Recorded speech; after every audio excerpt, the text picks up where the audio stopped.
Ladies and gentlemen, it is our pleasure to welcome you to Stuttgart for the FEI Dressage World Cup Western European League. 4 leagues make this series truly global and provide athletes from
Welcome along, everybody. Delighted to have you with us here for leg 3 of the Western European League. Welcome to the FEI Dressage World Cup. Welcome to Stuttgart and the Hans-Martin Scheler Hall. It is time to get underway with the third leg of the season, having enjoyed some spectacular sport in Herning and Lyon that has seen Patrik Kittel top the Western European League after that magnificent win on touchdown in Herning, and of course he backed that up with 4th place on Forever Young HRH and that performance in Lyon just recently. Morgan Barbaton is also up there as well. She was 6th in Lyon and of course picking up the points in the other counting competitions as well. Nanna Skodborg Merrald, the world number 3, having had 2nd in both events so far, is also well positioned. But it is a long and winding road as we piaffe and passage our way down centre lines that will eventually deliver us to the final in Riyadh next April. And this is only the 3rd stop of what is surely to be another magical season of sport. Today, a great field come forward in the Grand Prix, a total of 20 involved for those 15 places in the freestyle here tomorrow. 12 different nations as well. It is incredible. World number 6, Patrik Kittel, with his 3rd outing of the year, his 3rd ride of the year on Banamore. Emile Faurie, one of the British legends of the sport. What are 2 British riders involved? And of course, a whole host of stars from Germany as well, that includes the great, the legend that is Isabell Werth and the wonderful Emilio. Add into the mix the likes of Nanna, as well as more top class stars that we're going to see throughout the course of this class. It is set to be a thrilling start with the Grand Prix competition here in Stuttgart. Well, the clock says we are but a few minutes away from the start here. Our judges, of course, will also just be taking their positions down there and around the arena. It's a wonderful setting, and joining us here today at E, Hans Christian Mattheson from Denmark. At H, Monique Putzwedger from the Netherlands. Our president for the class for Germany. At C is Henning Lerman. At M is Magnus Ringmark from Sweden. And at B is Ulrich Nivell, also for Germany. So those are the 5 judges, bringing their immense level of experience and expertise. And despite the early start, there's a good number of people already coming in to the Hans-Martin Scheler Hall. This tremendous event here in Stuttgart that, of course, is one of the key shows of the year. It brings together the 3 World Cup disciplines of dressage, jumping and driving over the course of the week. But our focus, of course, the FEI Dressage World Cup, the freestyle will be tomorrow. Who gets there in the 15, who gets there on top here in the Grand Prix. Well, that story begins to unfold right now. It's going to be a brilliant morning of sport. Really been looking forward to this. Stuttgart, certainly for me personally, one of my favourite shows of the year. And to get things underway, one of the young stars in the sport here in Germany. It'll be a big moment for her as well. The 23-year-old, it is Helen Erbe riding Carlos FRH. This 16-year-old gelding by Kanerva, and this young jockey, of course, with this horse, winning the individual gold title at those FEI Under-25 European Championships. It's been a fabulous success story, coming through the ranks in the juniors, taking individual golds, and then really culminating this year where she took both Grand Prix bronze, individual freestyle gold, and part of that German team success as well. To be fair, only stepped up into the senior ranks a little earlier this year, and therefore with a Grand Prix personal best with this ride. It came on the debut at the 3-star in Exlu as 68.630. They also went to Aachen and rode in the 4-star, and now we get the first under.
Come in.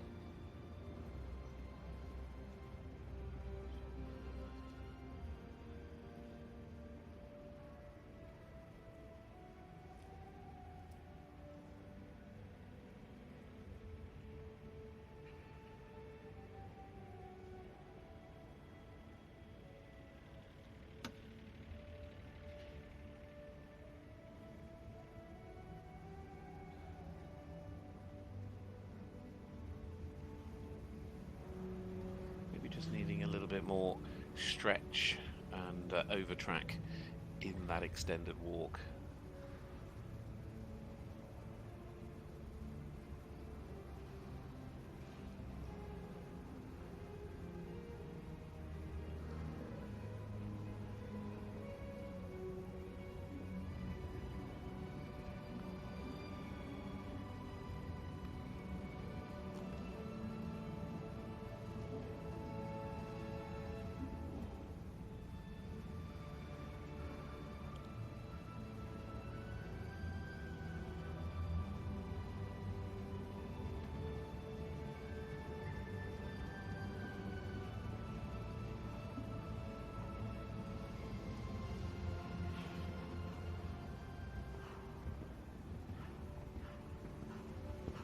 That engagement, just make sure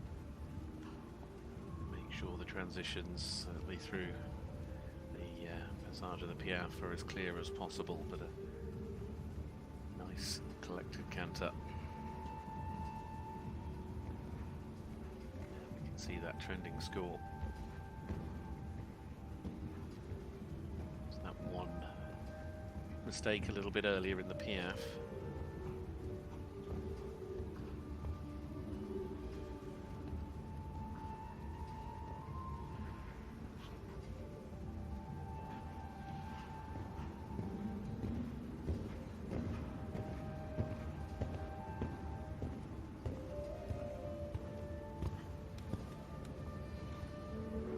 getting a little bit short in the neck in the extended canter, but still nice.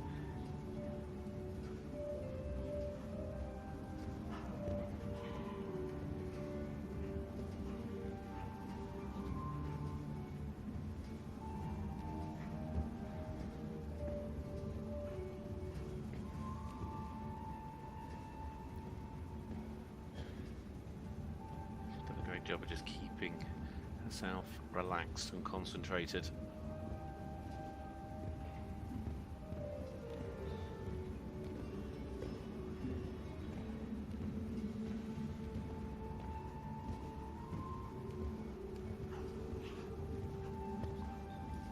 Just a little bit short behind in that first change.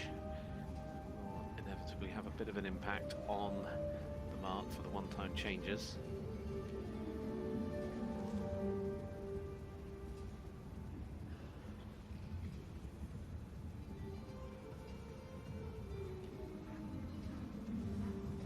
Pirouettes don't get too large.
Early on, but for a partnership at this level, still gaining experience with every test, despite their prolific performances in the youth ranks. They are delivering here now in the top rank in the world here in the Western European League.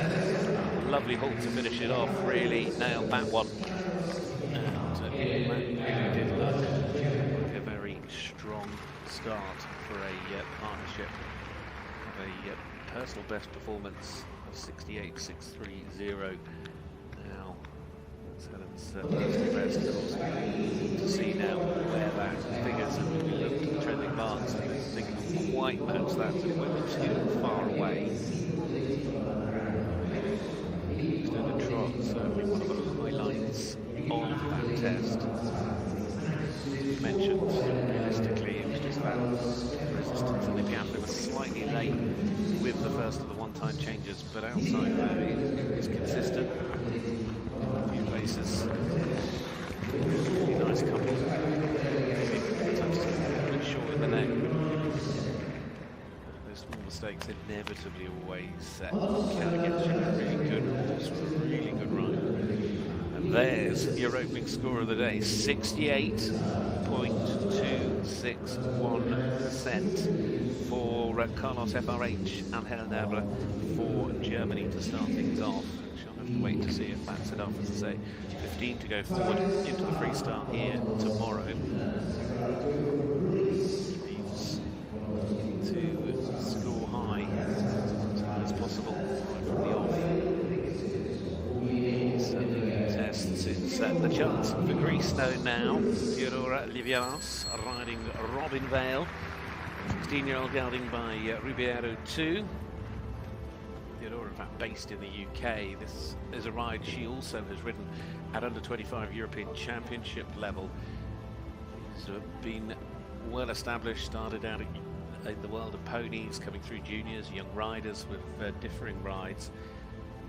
Not her first trip down the centre line in a World Cup event either. She rode Donna DiMaggio in London Excel in 2021, and in fact she rode this horse, Robinvale, at Newminster in 2020 when she scored over 72% in the free start. She's been riding this horse since 2019. Rode actually here in Stuttgart that year in the four-star, one of their first shows together. They haven't been back since. It's a former rider, Brigitte Winter-Pleur, for the Swiss rider who up to 5-star. These two together have a best Grand Prix score of 69.37, I believe. So we'll see how this unfolds as the second starts well.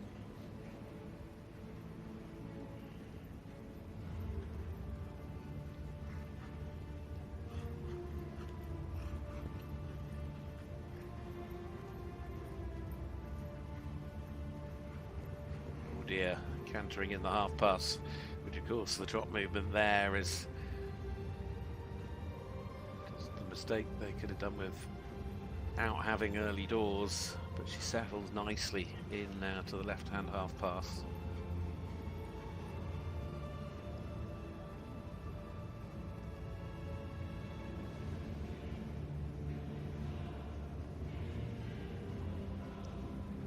A nice square halt.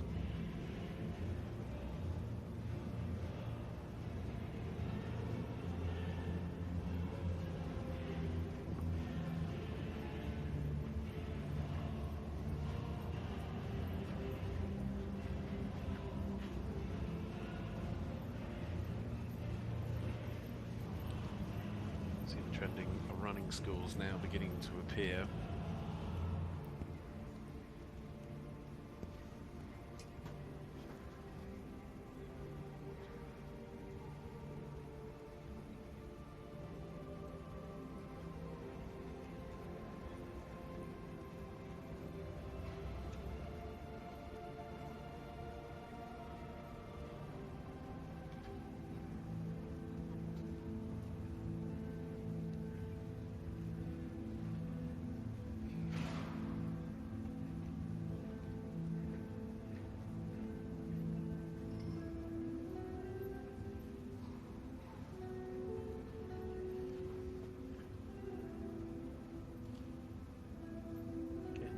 Looking for a slightly clearer rhythm in that extended walk.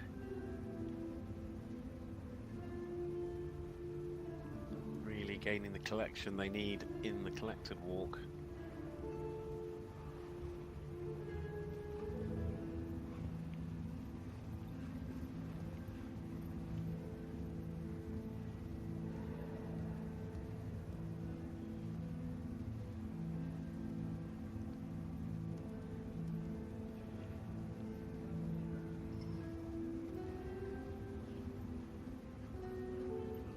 Activity and lift in that PF.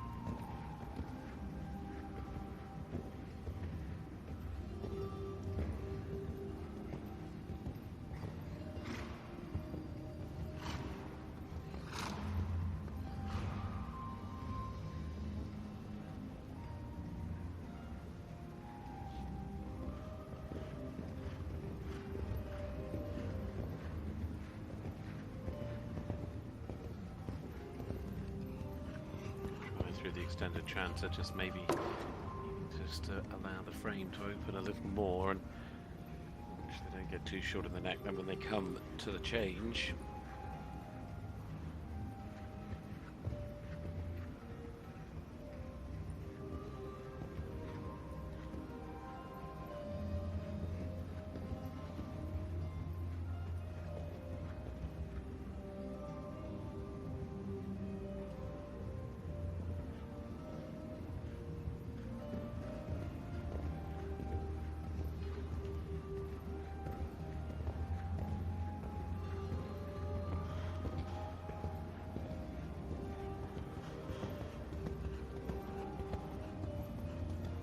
mistake 3 through the changes, just perhaps to be a little bit more uphill towards the end of the line.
good, solid test throughout, apart from that little mistake early on in the trot half pass, one of his early movements.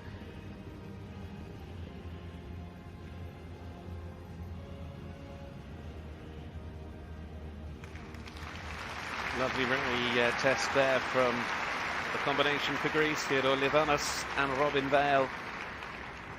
A partnership that know each other well, and we'll be hoping with that. Quite sure it'll score as highly as we saw from Helen Erbe, the opening rider with Carlos, the German partnership there for Greece. Certainly there'll be regret for what happened at the start. Relatively solid in the mark range there. It collected to the extent of 4 marks. Of course, down a little bit, and there we have it. It does go into second. 66.956%. So there's your marks from your 5 judges down there on the arena floor here for this Grand Prix test. The FEI Dressage World Cup is qualified for freestyle. The points are handed out tomorrow. So 68.261 remains the leading score from Helen Erbe and Carlos Faurie from Germany.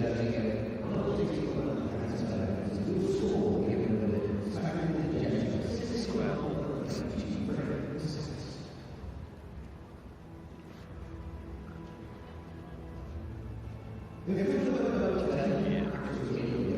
Replays.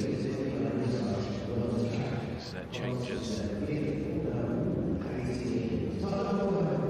a good combination. Always having the fluency that is needed, but it's a really willing horse. Nice contact. Just those sort of uneven moments, perhaps sometimes in the trot steps, and certainly the walk is something they need to work on. Well, this man has worked hard throughout his career and has achieved an immense amount, and at the moment he has achieved that #1 position on the Western European League. It is the turn of Sweden's Patrik Kittel, the world #6. Today he rides Bonamore after the win with Touchdown, and 4th place with Forever Young in Herning and in Lyon in the freestyles. The 13-year-old stallion today by Barthius is his choice of ride. He's two shows together this year. It's been a horse that despite he's had it, I think, since 2021 when they first competed together. They just did that one show. And recently, though, with 2 shows this year, most recently in Budapest in October when they won the freestyle.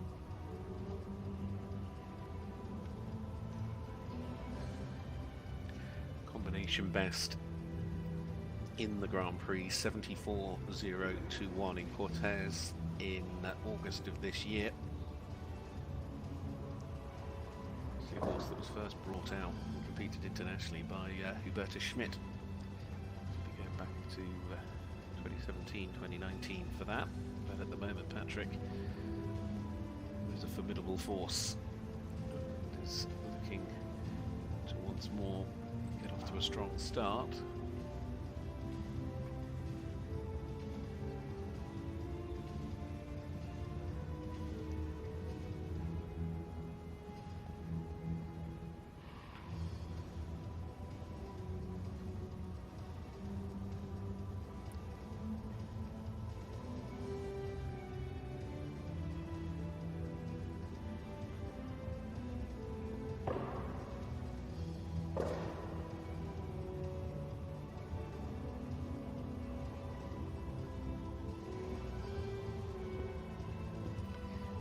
Perhaps take a little more risk in the extended trot.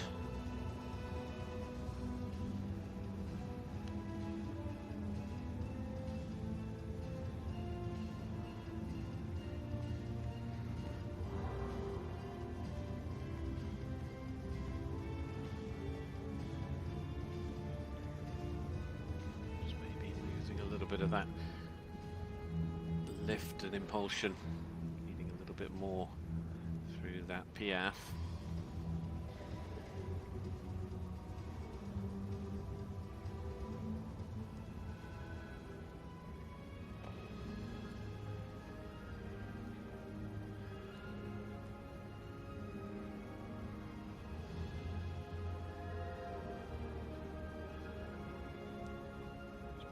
horse just to stay a little bit straighter there and just a little bit more on the bit.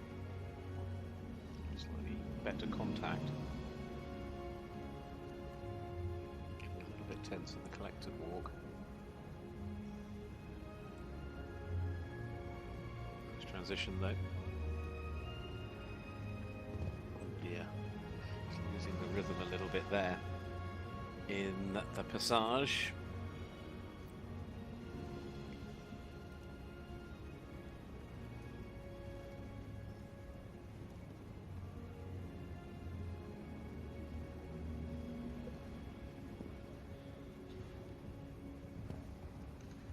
Better in the second passage, although ending maybe just a little bit early. You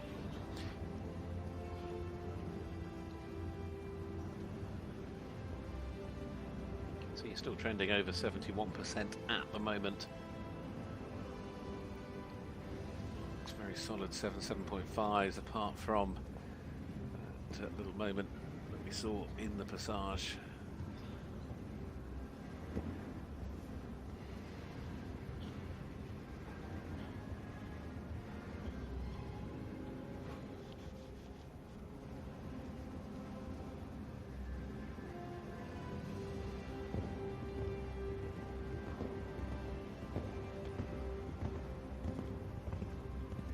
The extended canter.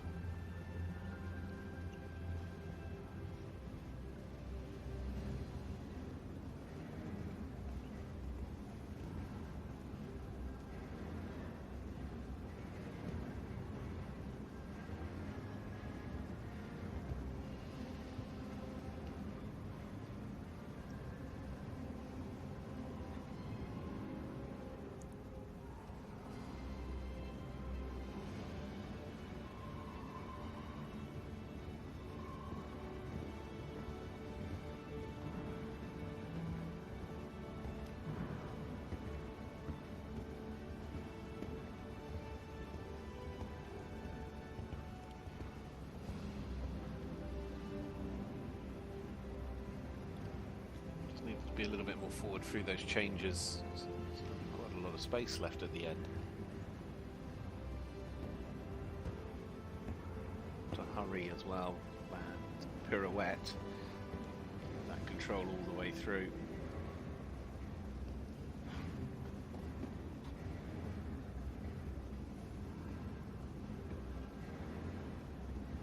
Much better pirouette to the right.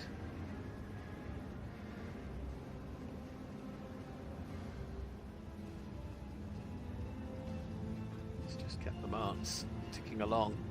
He's had a few eighths and been picking up solid 7.5 marks, which is keeping his score well over the 70% mark as it stands.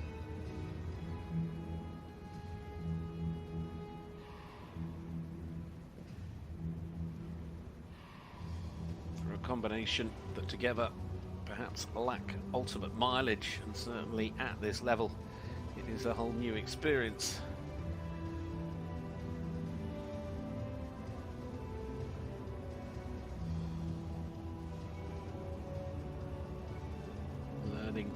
Every stride, more and more about each other in the competition arena. Patrik Kittel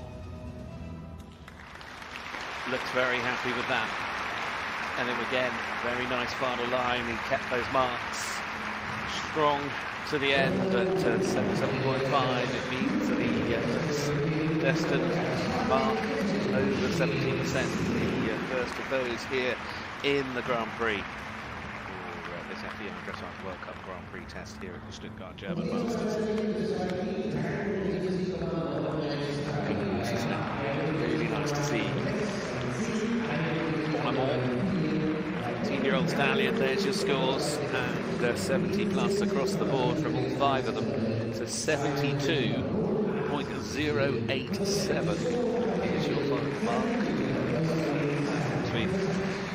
Who tops the Western European League, tops the Grand Prix, but he had quite an early draw. He's only the third to get some dressage ahead of us here this morning. With some big names and very strong horse and rider combinations to come our way. But that, as I say, a really nice test. And there were some really good moments in there.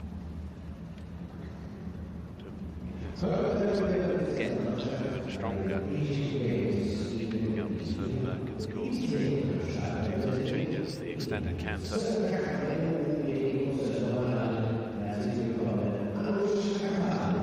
little moment in the test with that early piaffe, but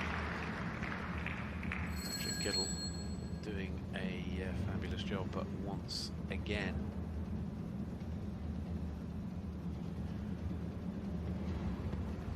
Well, we move on to India and Anush now. Anush Agarwalla riding Sir Caramello OLD, the 16-year-old gelding by Sir Donna Hall. Originally from Calcutta in India, based in Germany. Trains with Hubertus Schmidt. He rode at the 2022 World Championships with this horse. In fact, was the first Indian rider to compete at the World Championships in dressage. He is more recently, though, been in fabulous form in the Asian Games on a horse called Ethro, where he was part of the team that took the gold medal. He finished as well with an individual bronze in the freestyle. These two in the Grand Prix. I think have a personal best of around 67.8%. Coming, in fact, most recently in Poland in October. Their Grand Prix score, for your reference as well, at the World Championships was 66.832%.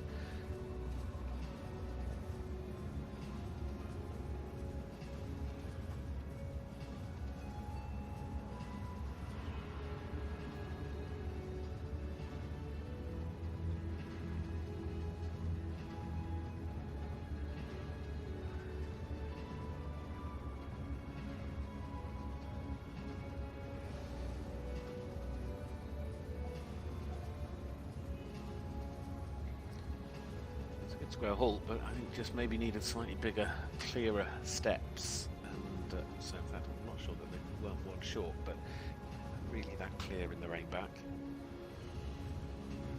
I just need to allow that engagement, get that forward drive, and allow a bit more freedom through the trots in the passage as well.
through the extended canter.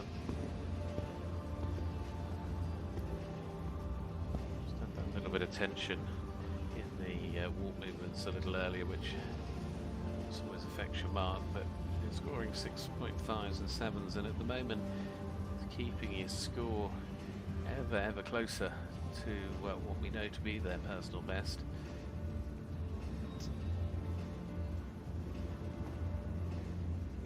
Just maybe lacking a little bit of bend there through those half passes.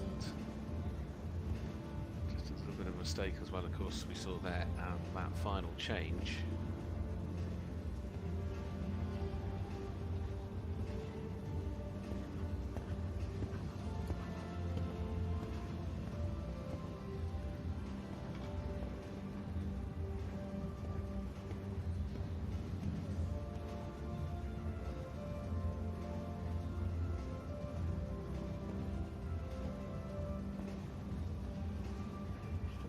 Pirouette.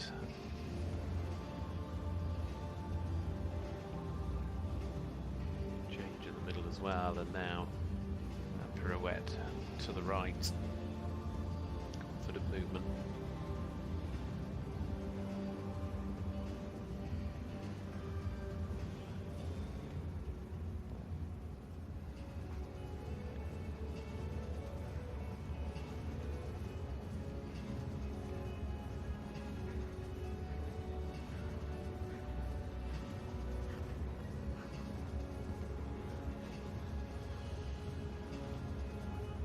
Keep that engagement through the trot.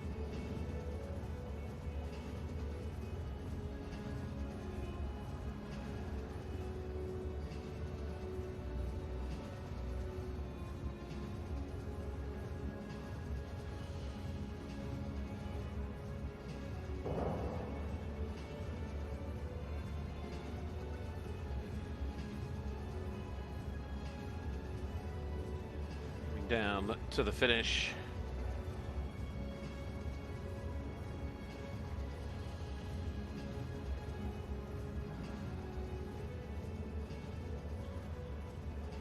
A nice halt to wrap it up as well. I think that was a really strong performance. It will be close. Personal best at 68.913. That will be maybe we'll see the scores certainly trending towards 67 plus. And you can see how delighted he is with that. Able to bring together a really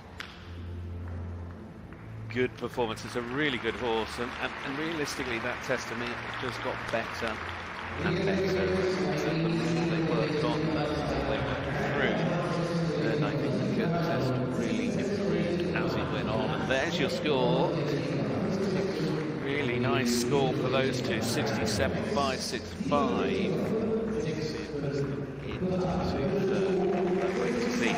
It's enough to see them through to the freestyle here tomorrow. Patrik Kittel leading 72.087. Helen Erbe is sat in second, and Anush Agarwalla going there in third. It is Sweden, it is Germany, it is India. Your 1, 2, 3.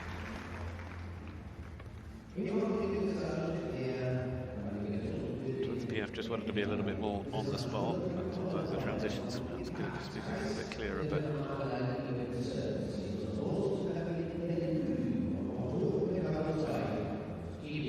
those horse and rider combination that really suit each other and continue to get stronger and stronger.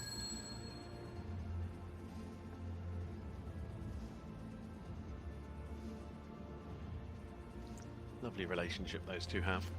Well, on we go to the first of two for Great Britain. And now this is Emile Faurie riding here with Bellevue, the 12-year-old mare by Bordeaux, for one of Great Britain's finest, a double Olympian. Part of a team gold medal winning performance. Of course, he's an individual medalist as well at European level. This combination we saw in London on last year's Western European League, where they found their way into the top 8 in the freestyle with a personal best performance or a combination best performance, and then Again, a stellar performance at the Royal Windsor Horse Show in the 4-star this year. Saw them third, and in that Grand Prix, they went on to fifth in the freestyle, but that Grand Prix mark of 71.826, also a best for these two.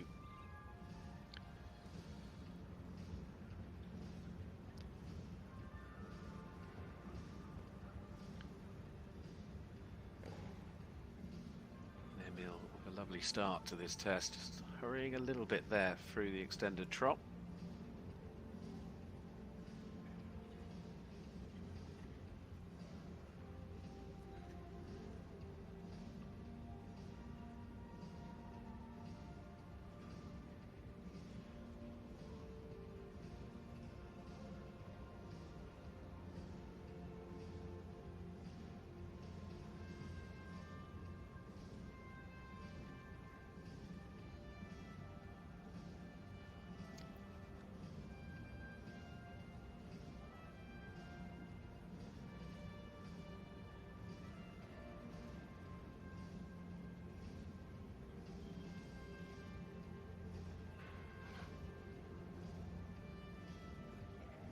Just wanted to be a little bit stiller in that initial halt. Of course, when Emile rode this horse in London last year, it was only their second international show together.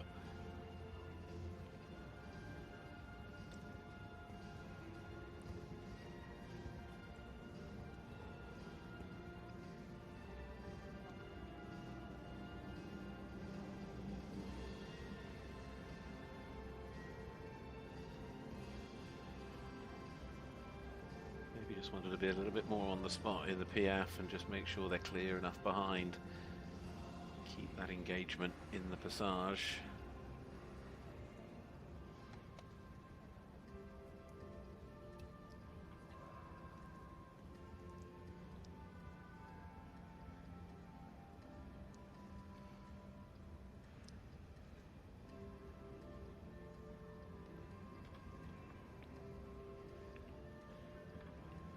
A bit hurried through the extended walk.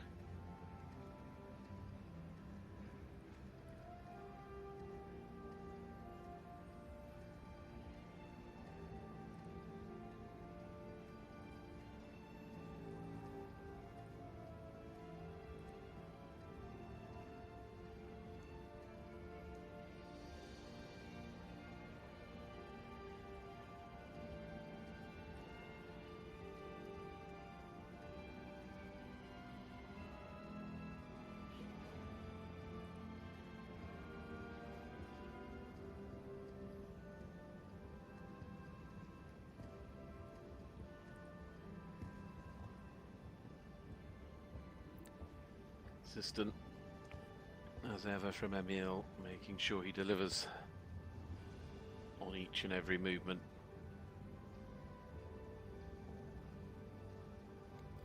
And that's keeping him at around that 70% mark.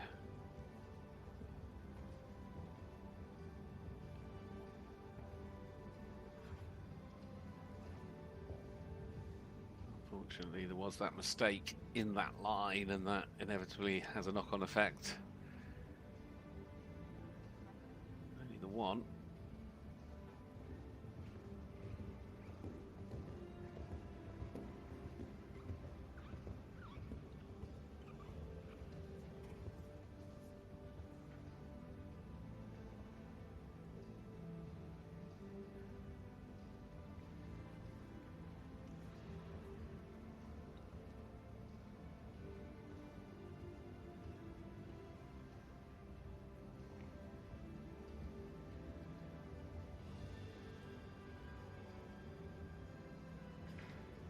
Again, very accurately ridden. And a little bit tight in the neck towards the end.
what she's not hurrying a little bit with that extended trot.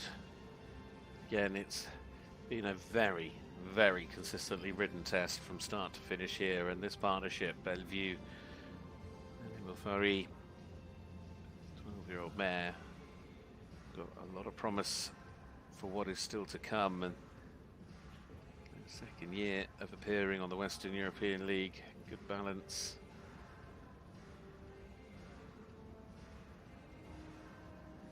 Nicely done through the transitions as well here. Well, I'm not quite sure they're going to get to that personal best score that they picked up at Windsor, but they're certainly heading for another score well over 70% in the Grand Prix here, and Emile should be delighted with both his performance and the mare's performance as well. Bellevue and Emile Faurie there for Great Britain. Great to see that man in the saddle and in action. Really well done to him. And now looking forward to that score. The leading score at the moment, to remind you, 72.087 for Patrik Kittel. There's your mark from Emile Faurie and Bellevue. It's another 70% plus score in this 5-star Grand Prix then for that combination. And, great news for both Emile, Bellevue and the British teams as well, I'm sure, going forward, to see how strongly that combination continues to come forward. A nice combination. There's a little bit more activity in places will help bring things together. Overall, though, as I say, it's just that control that he has. I'm sure there's more push and power to come, but he has such a lovely way to ride these horses. With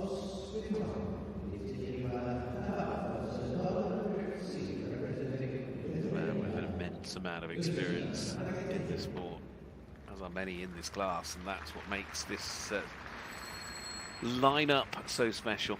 From the experience to the youth, of course, we saw Helen Erbe, who's still sitting in third place with Carlos, the 23-year-old star from Germany. Patrik Kittel, Emile Faurie. It's and still so many more big names to come as well. Well, we now move on to Lithuania's Justina Vanagaite riding Nabab, the 10-year-old gelding by Sir Donovan. Rode in Herning, finishing in 11th place in the Grand Prix with 69.783. They ended up 14th in Herning in the freestyle as well.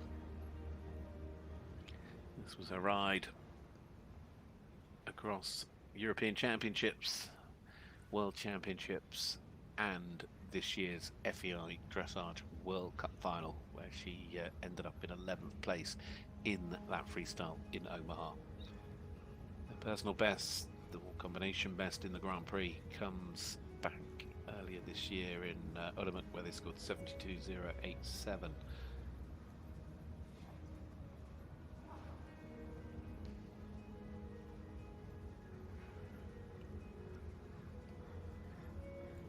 It's their second outing of the season.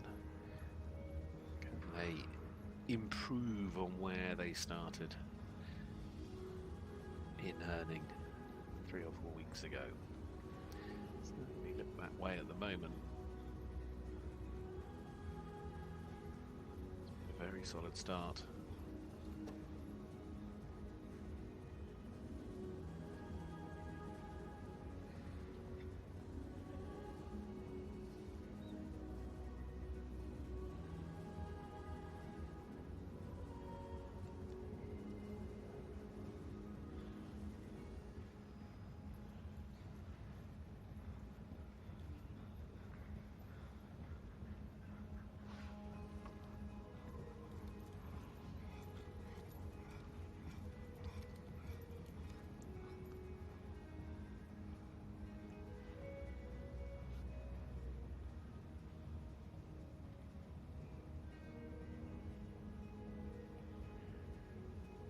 Travelling a little bit there through the Piaf.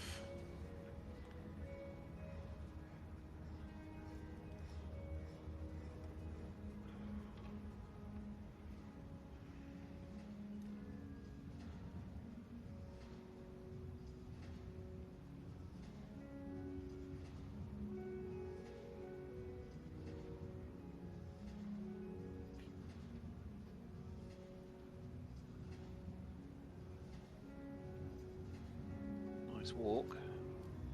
Maybe just a little bit hurried, but still.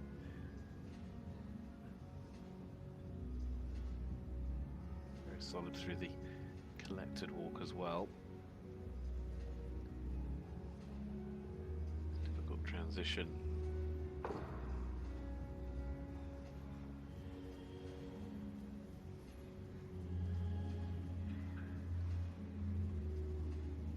Bring those hind legs under a little bit more in the passage.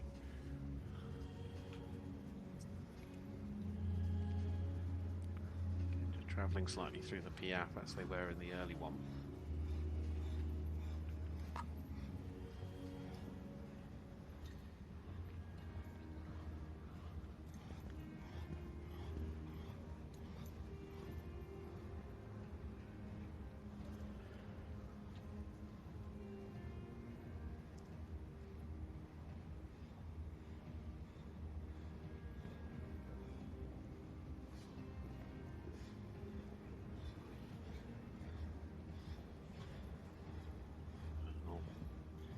Of course, there just many mistakes as they come through the two-time changes, and that a real shame after what has been a very solid start. Cost them a lot of marks.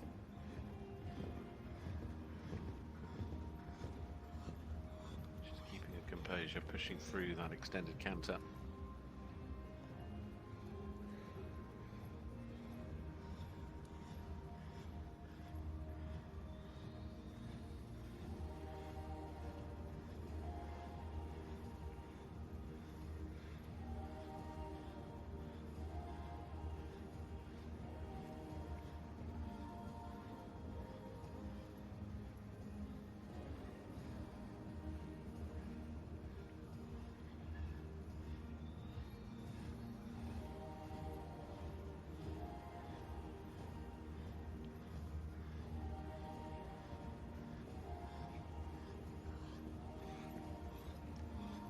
Better through the one-time changes, needed to be maybe a little straighter.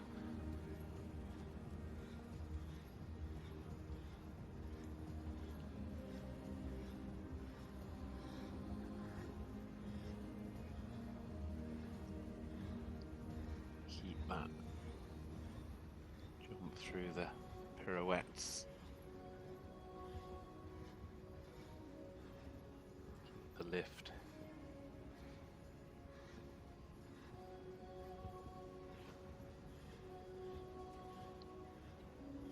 Balance coming out on the pirouette to the right.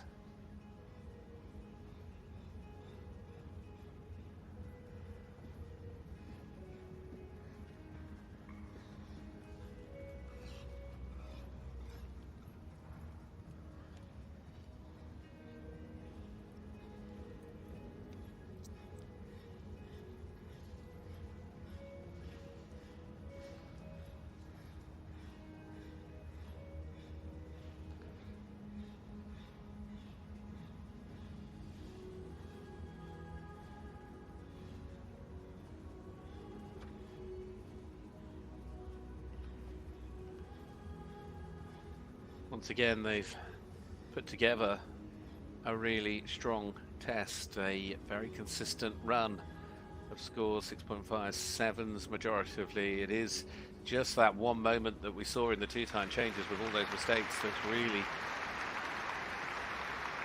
there to critique. The rest continues to be consistent for Justina and Nabab. It's a partnership that know each other very, very well, and she's very, very happy looking at that. And great to see her here. As I said, her second outing of the year, but it is now a partnership looking to be well on the road to trying to qualify to go to their second World Cup final after their trip to Omaha this year. And it is third place for the moment, 68.783. But ahead of Germany's Helen Erbe and Carlos. And these are 270% scores in first and second as it stands. A lot of applause, more and more people arriving here early doors in the Hans Martin Scheler Hall to enjoy this Grand Prix competition. distance.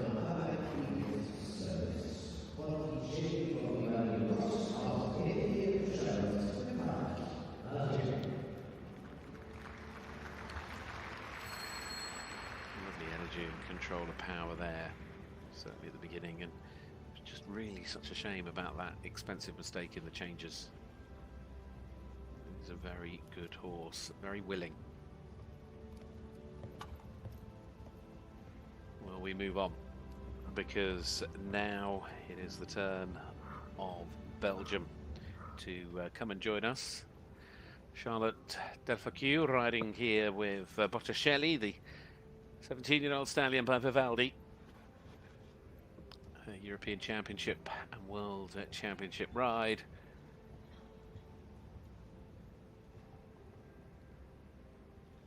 It's been a combination that have come all the way through the sport together, from juniors, young riders, under 25s, all the way up to those senior championship appearances. The first 5-star came in Doha last year, and they rode both in Mechelen and in Amsterdam. Their first ever World Cup appearances last season on the Western European League.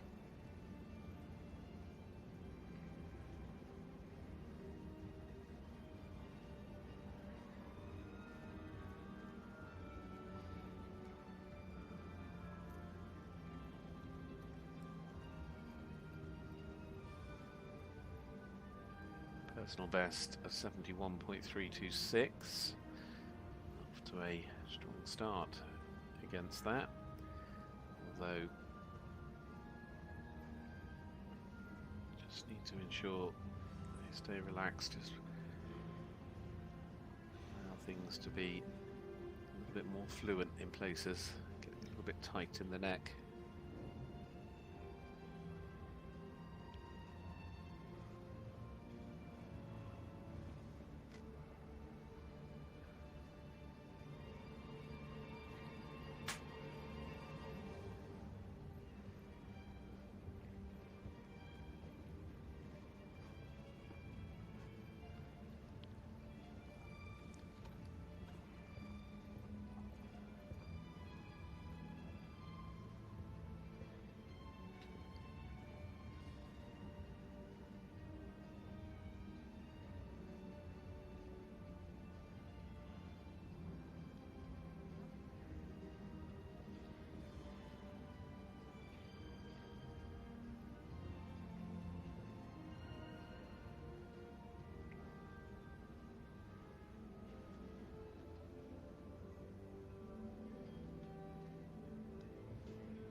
Maybe wanted to show a little bit more overtrack in the extended walk, but again, lovely collected walk. Just maybe a little bit late through that transition, almost sort of trotting, because of course the direct transition from the walk to the passage. This, for these two at the moment, continues to be a very strong performance.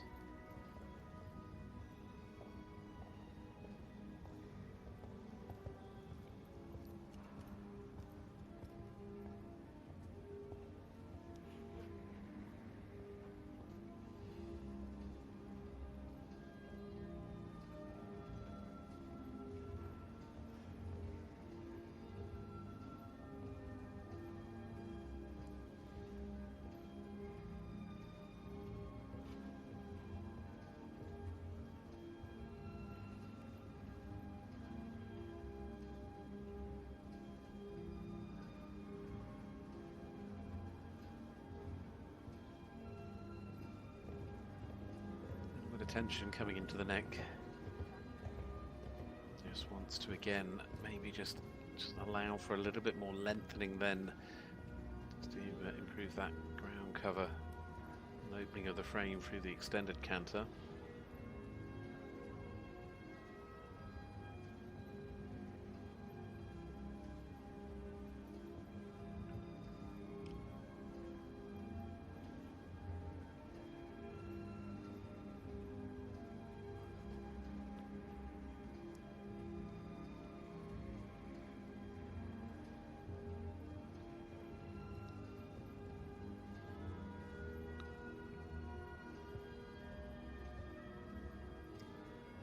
Combination that scored over 71%. The Europeans in Riesenbeck this year very much pushing towards that target again. They're getting closer and closer to their personal best of 71.326. Need a very strong finish in these latter movements.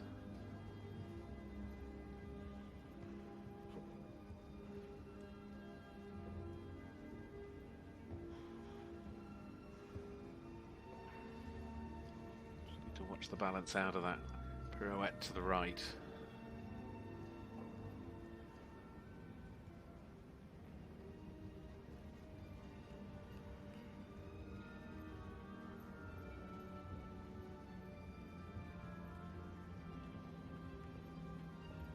Just wanting to open the frame more through those extended movements.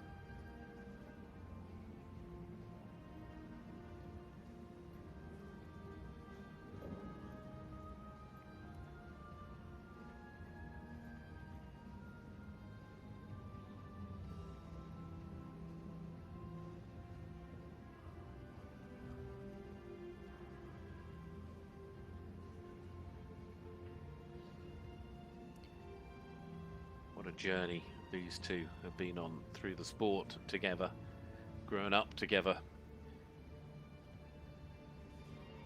gone through the youth divisions to the World and European Championships, and now here in Stuttgart, putting together yet another outstanding performance in the Grand Prix, showing such a great level of consistency around that 70% mark. She's certainly going to be knocking on the door of Emile Faurie's score of 70.696. Whether she just gets beyond it or falls in behind it, it's too close to call until those marks come through. It was a nice test, a really nice test. A combination they make together. Well, here is the score, and it is good enough for second. It has pipped Emile 70.761%. 70.761% into second place for Charlotte Delvecchio and Botticelli. Emile's score was 70.696. So that puts the star from Belgium, the 17-year-old stallion, by Vivaldi there, Botticelli, up now into second spot. 7 have come down the centre line, still 13 more to do so. And at the moment, it is still Patrik Kittel and ller-L&uuml that leads the way here on this Friday morning in Stuttgart.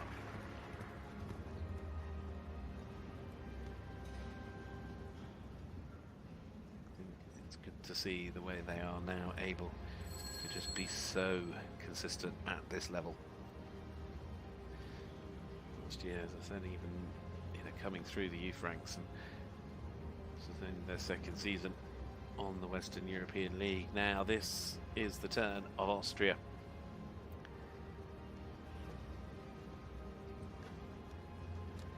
It is the turn of Katharina Haas. Right, let it be NRW. Another rider that has come through the youth ranks in the past. These two went very well this year in the World Cup round in Samarin to finish in second. She's had this ride since 2018, although it was their first 5-star together in Doha earlier this year. Their Grand Prix personal best, though, coming back in 2021 in Savrik, 69.370.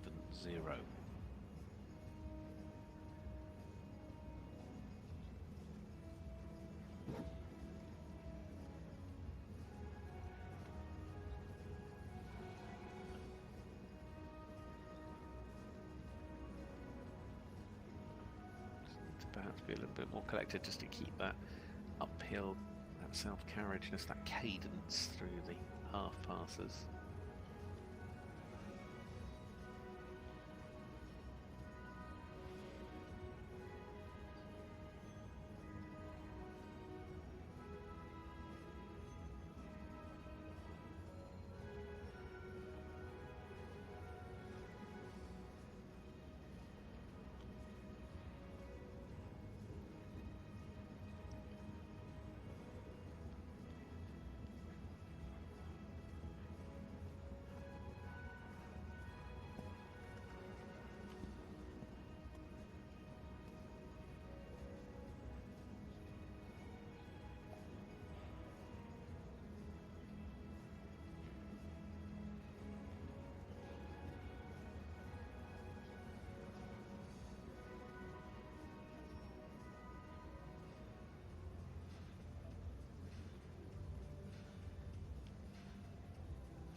Nicely done through the extended walk. Just need a little bit more collection in the collected walk.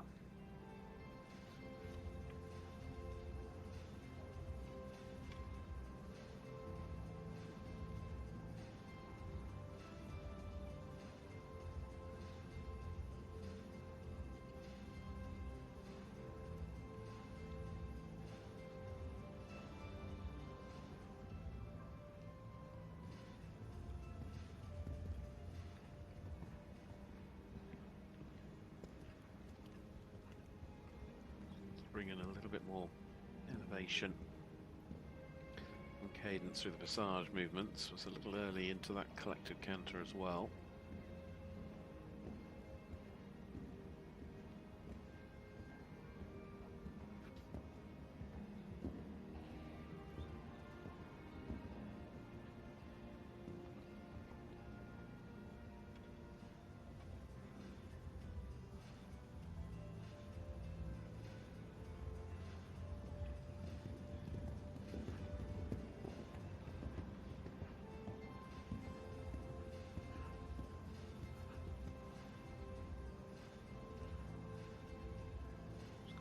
Flat towards the end of that collected canter.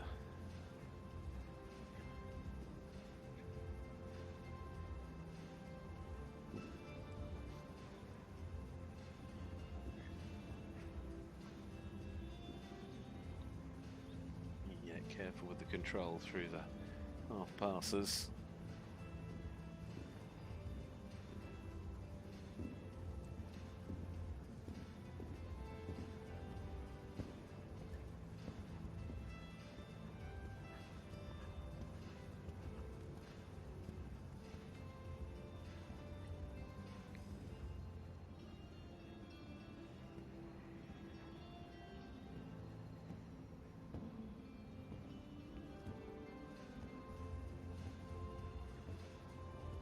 A bit wide behind in the pirouettes.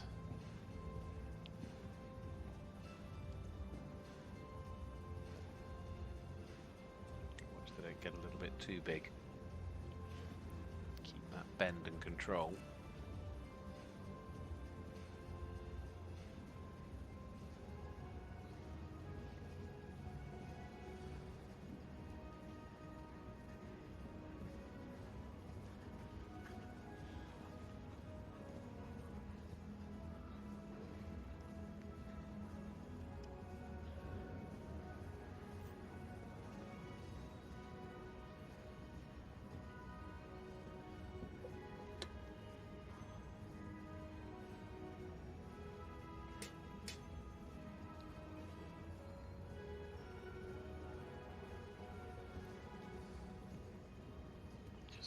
crossing in that initial piaffe, and then through to this final halt to finish things off for the partnership then for Austria here in Germany.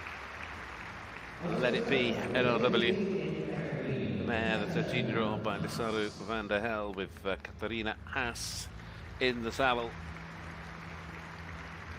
Coming to their finish here in the Grand Prix test. Of course, places need to realistically, it's all about the collection and the improvement, therefore that's what tendency.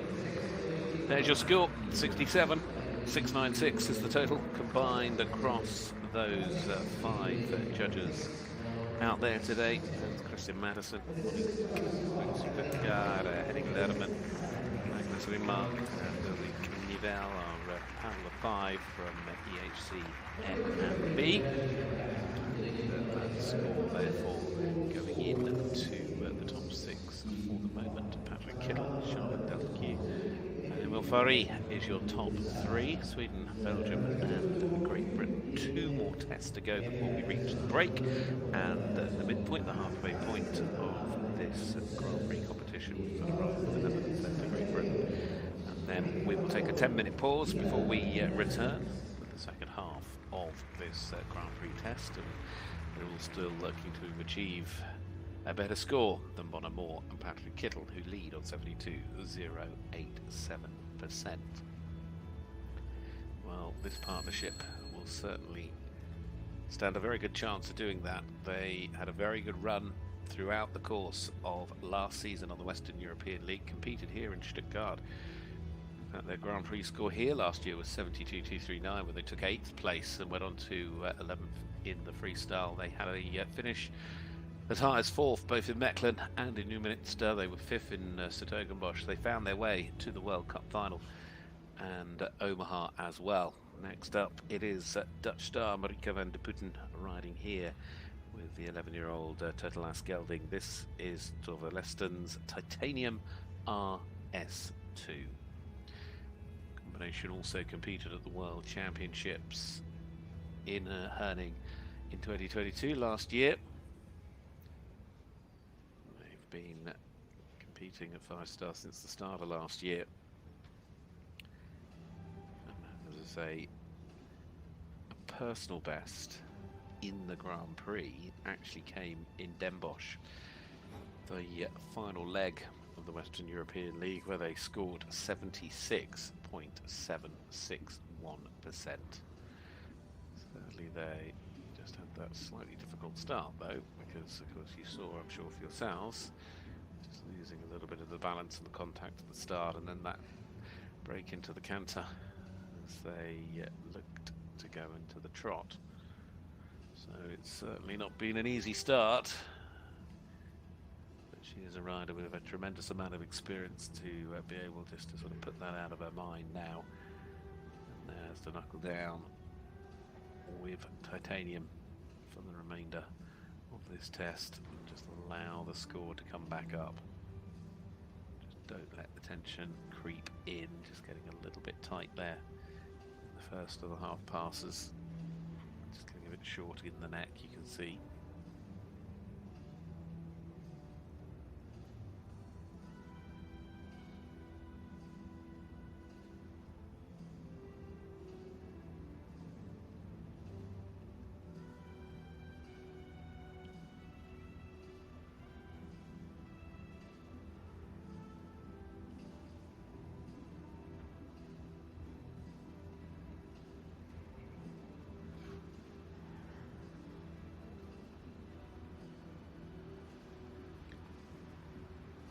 Could have done with a little bit more ground cover and power in that extended trot.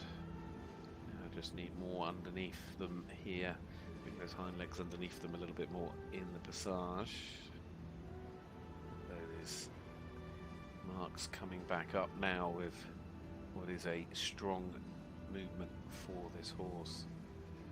Well established at the passage and the piaffe and able to bring some 8s to the scores.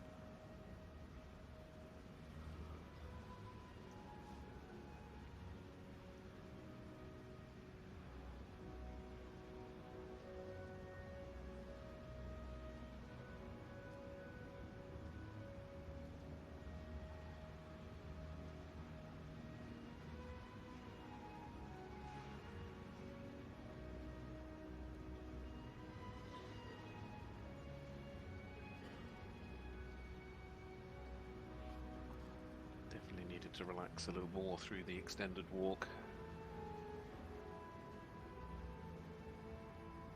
Much more controlled in the collected walk. Very nice transition as well there into the passage.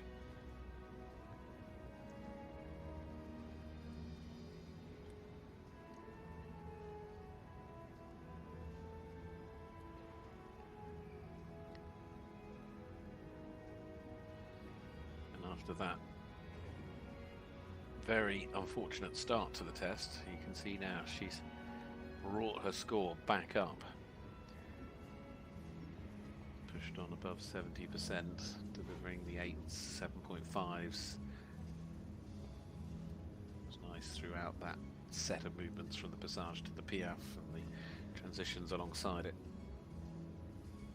A little bit more jump in the canter.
Bit of an error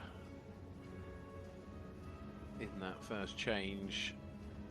Tension just creeping back in a couple of places down that centre line now. Through the one time, the two changes lines, just needing things to be a little bit more forward, just allow the horse to cover the ground a little bit more. It's the same in the two times and in the one times.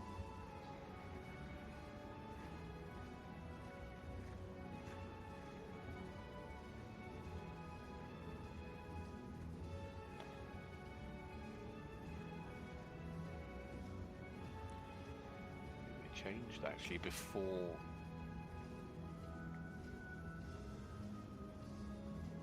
the pirouette, so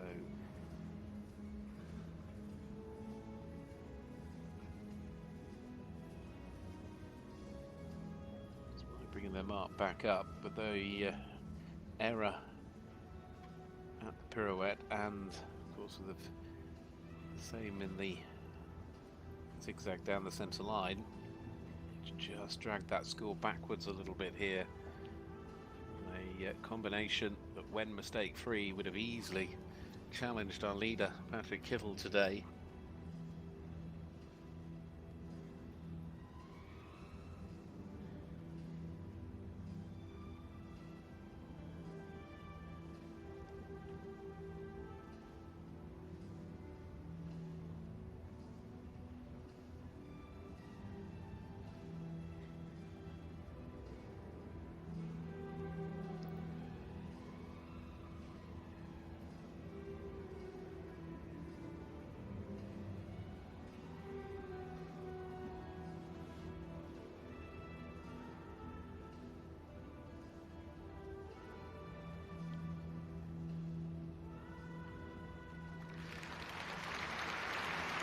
To the end they come,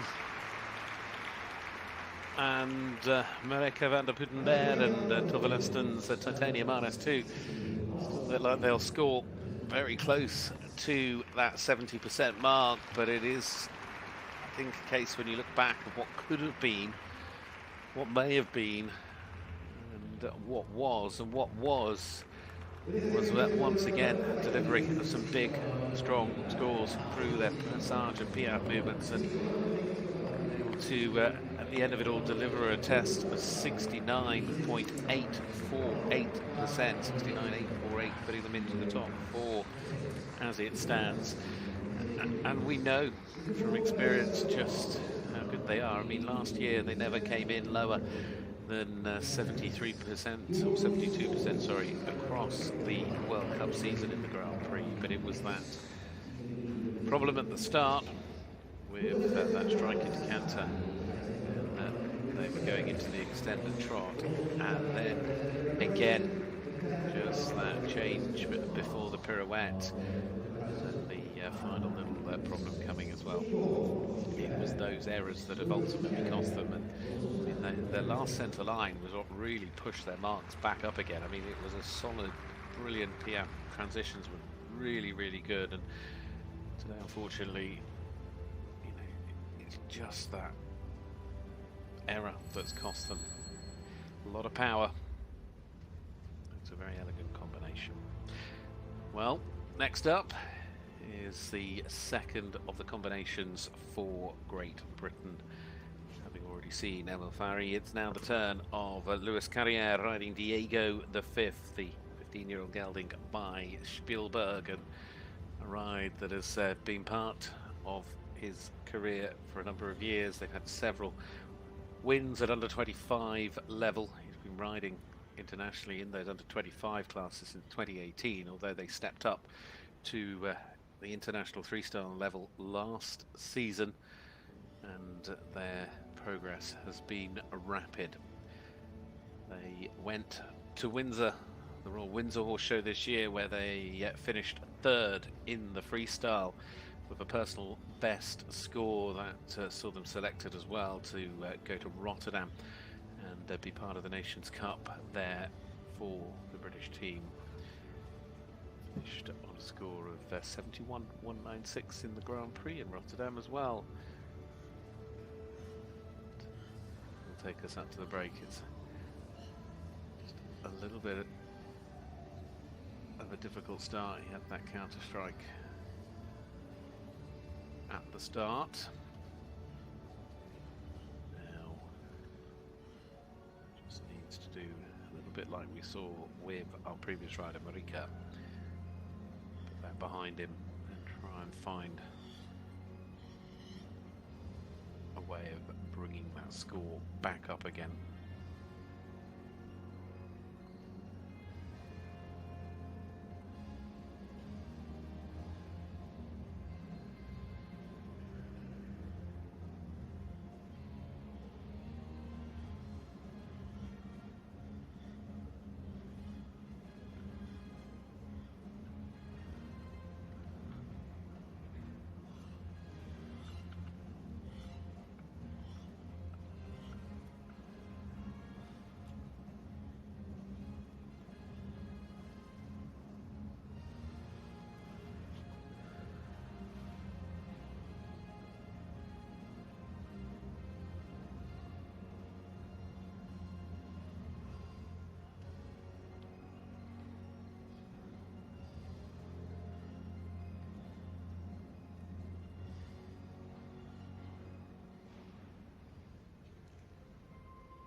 .5s and 7 solid marks so far.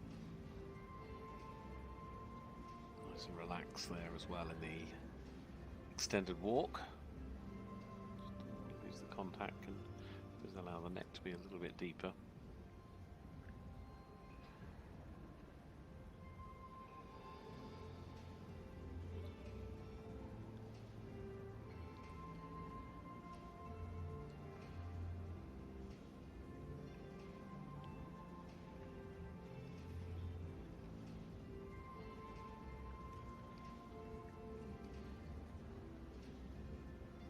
Wanted a little bit more impulsion in the passage, and unfortunately,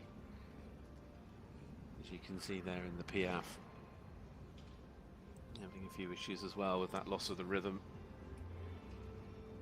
It's too many steps.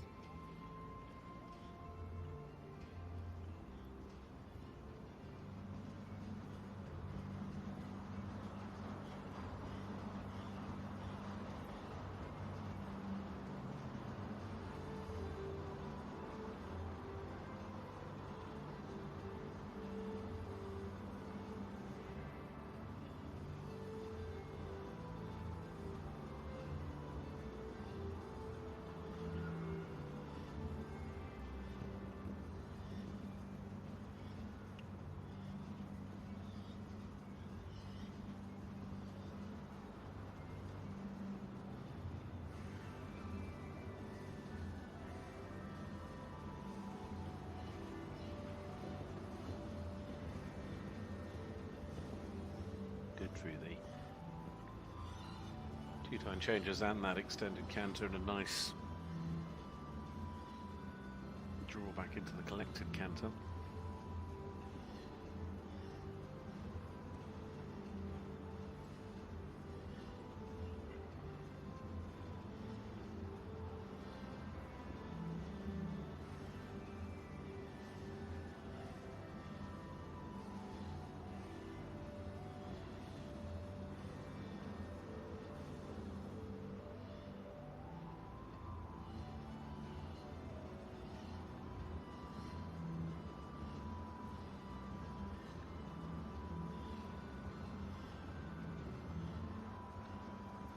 A fabulous job of putting those few issues early on behind him, and this test continues to improve.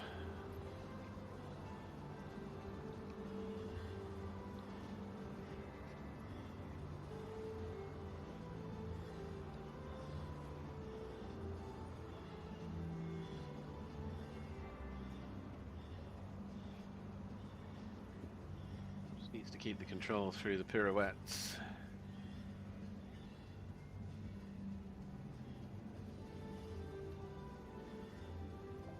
And just allow the horse to keep that 3 beat. Just looking a little bit laboured.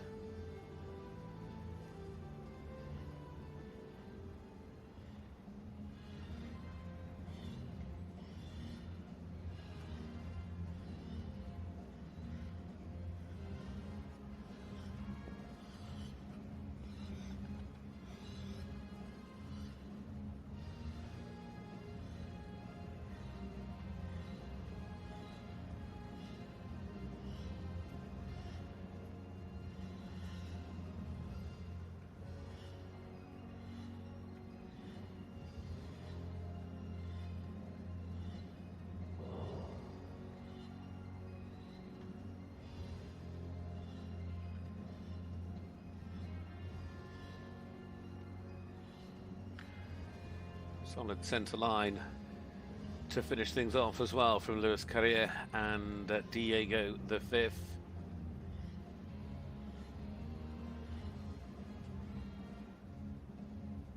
Together a good solid lineup of sevens towards the end, and it is a test that got stronger.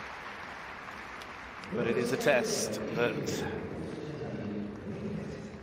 when you get those couple of problems like he did right back at the start and again in the Piaf, and the transition of course affected as well in the middle of the test there, and she don't have the flair of what we saw with Marieke a moment ago, and of course she was able to bring that score right back up again. 67.391 is where it all finishes for a partnership that have had better days, but unfortunately today for Lewis it is 9th for the moment at the halfway mark, and we'll have to wait, watch and see as to whether that is enough now to bring him through to the freestyle tomorrow. It's a disappointment there for Louis Carrier and Diego the fifth, but that brings us up to the halfway mark so far here in the Stuttgart German Masters. This FEI Dressage World Cup Grand Prix, the qualifier for tomorrow's freestyle. The freestyle, of course, the third leg of the Western European League, leg 3 of 11. Still a long way to go across the course of the season, but at the moment the man that leads the Western European League leads this Grand Prix. Today on Bonnemore on 72.087, Patrik Kittel out in front ahead of Charlotte Defalque and Botticelli, who put in a really strong showing for Belgium there, as has Emile Faurie and Bellevue for Great Britain. Marieke van der Putten, there was more to come there, but unfortunately mistakes within their test today have seen them only, as it stands, as high as 4th. More from Nabab and Justina Vanagaite. Of course, we saw them in Herning back in Stuttgart, and they currently sit there in 5th place ahead of Helen Erbe.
Welcome back here to the FEI Dressage World Cup in Stuttgart. As you can see, we're far from finished in this Grand Prix competition. With only half gone, we're still half to go. Some big names in there with Nanna, Skodborg, Merrald, and Pluhorse, Don Olimbrio, and of course Isabell Werth and Emilio.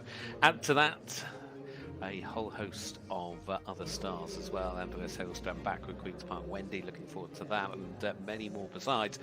Plenty, of course, at home here in Germany, but we all at the moment are chasing that man from Sweden in so many ways, because he leads the Western European League. Patrik Kittel has set the standard so far here in the Grand Prix test on Bon Amour, 72.087%. Early, and of course qualifying for the freestyle, the top 15 to go forward to tomorrow. So the judges all back in position. That's the first of the combinations in this second half. Get set to start things off. We are good to go. Judges, to remind you, at E, Hans Christian Madison; at H is Monique Putzen; at C, Henning Lerman; at M, Magnus Ringmark; and at B, it's Ulrich Nivelle. For France, this is Pauline Basquin riding Sartorius Darima Z IFC, the 13-year-old gelding by Saundra Hit, in her World Championship ride at Herding last year. They competed in the Grand Prix there, scoring 69.938.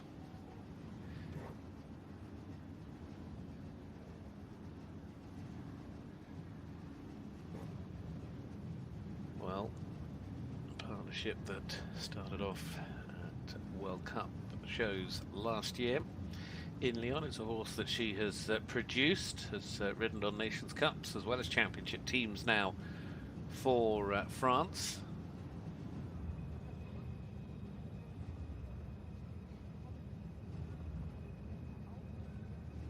So riding at those European Championships, of course, this year, where she finished in 13th place.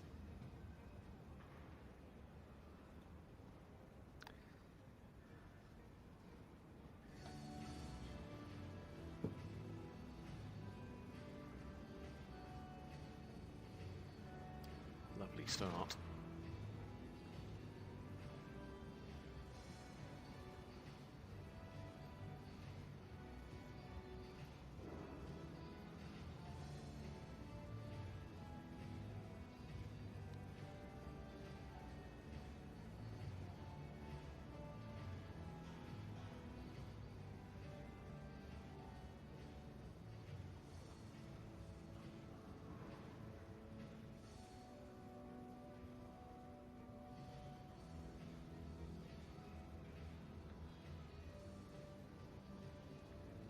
Themselves to be very established at this level, and as you can see, a brilliant start to the second half of this Grand Prix competition. They've been bringing together personal best start, although it's perhaps been a little bit squarer in the halt. A little bit of hesitation in the rein back as well.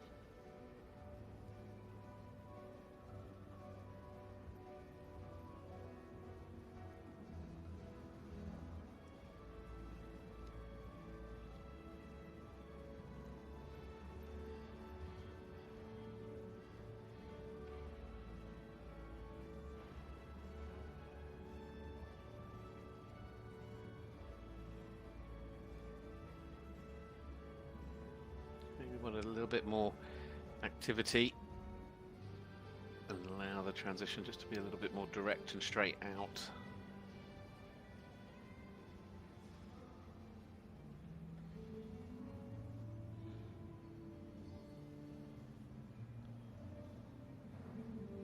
Personal best of 73%. Dropped just below that for the moment.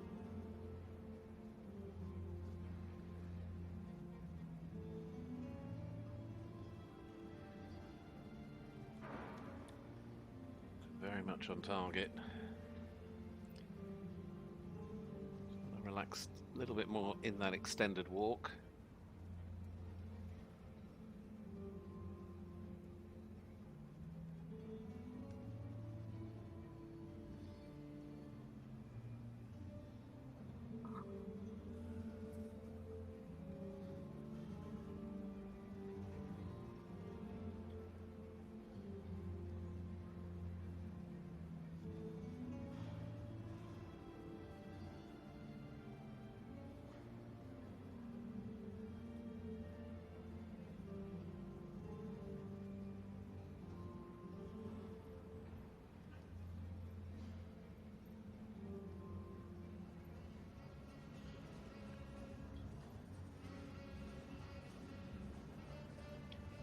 First outing since the European Championships.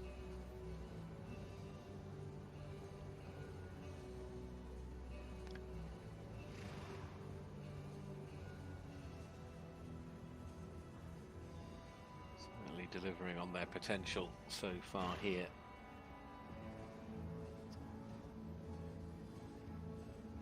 Well, of course, I say that, and then of course the mistakes creep in, as we saw there through the two-time changes.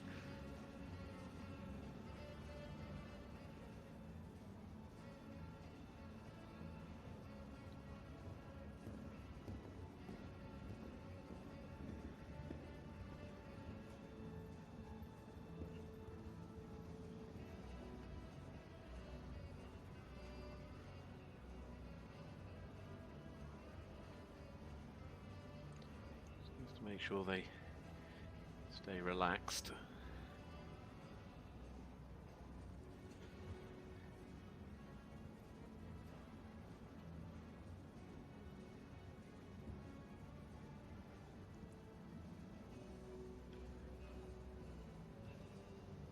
Just need to bring that sort of suppleness and jump back into the canter.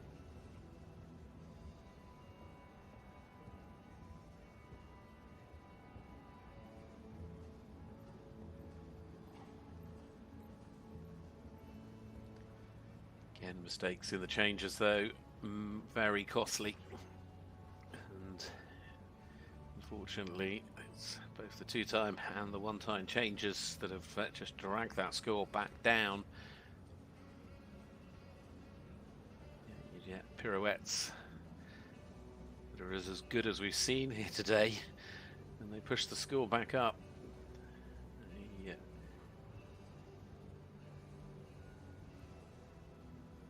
Lovely set of pirouettes. Certainly we saw to the left the 8s come out from the judges. Good transition into the collected trot.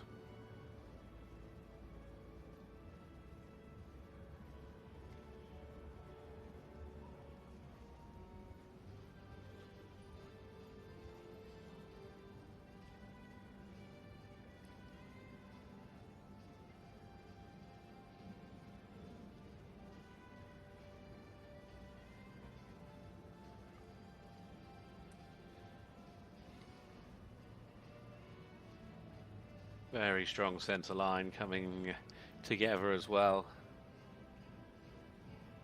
Dressage had lovely balance in it, just maybe needing a little bit more through the Piaf, losing their elevation a bit in front, but it's certainly a centre line that is allowing that score to just creep back towards 70%, and a lovely halt as well there to finish it off. Well, what a shame for those tiny moments that cost so much in terms of your score. I suppose the way the game works, but the two-time and one-time changes costing them dearly. But beyond that, there was once again plenty to enjoy throughout that test, and certainly in that final centre line, Dressage especially strong. Pauline Basquin's score is through, 70.457% to start off the second half of this Grand Prix competition. 70.457 to go into fourth place. Sartorius de Rimazed is the ride, the gelding there by Sandra Hitt. very nice. It's a very correct picture. It's just a little bit of tension, that creeps in. It brought the mistakes out in the changes. She's got a lovely way of riding. And you can see that score, I think, would have challenged Patrik had it not been for those moments. And that is sport. It's those small moments that make the big differences. But it really is a lovely horse, and look forward to seeing them when they come back in that freestyle tomorrow, because you can't see anything other than fourth place at the moment putting you into the top 15, despite the fact there are 9 to go.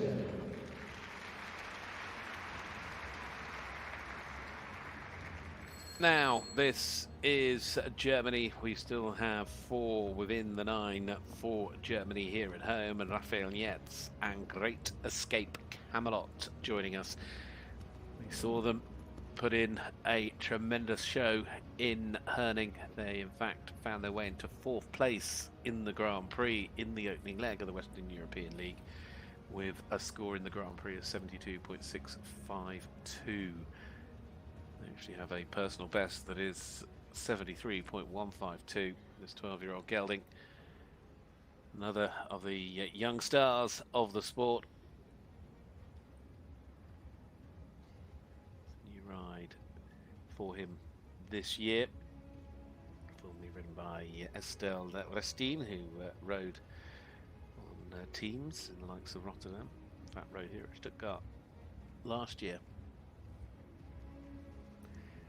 Raphael, who has come through the youth ranks, medalist on 3 occasions at under 25 level, and has started just as he did in Herning 3 weeks ago with a solid start.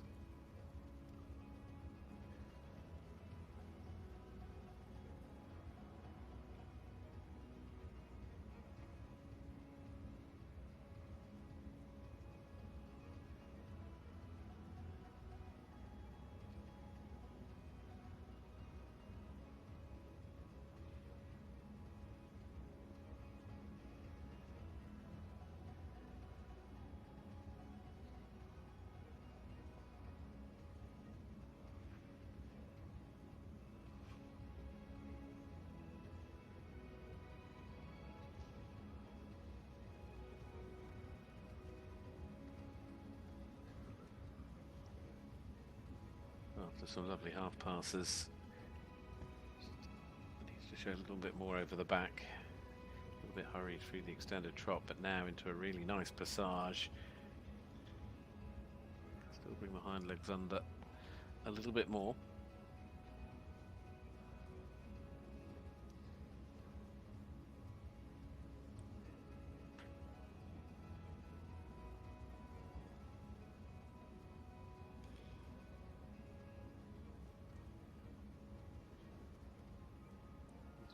Bit of tension showing at points in the passage, but still now delivering scores that very much replicate, if not improve on, what we saw in Herning.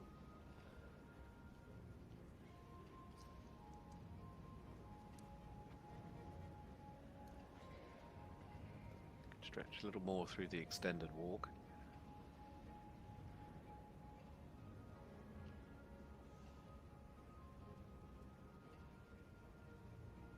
Lovely collected walk.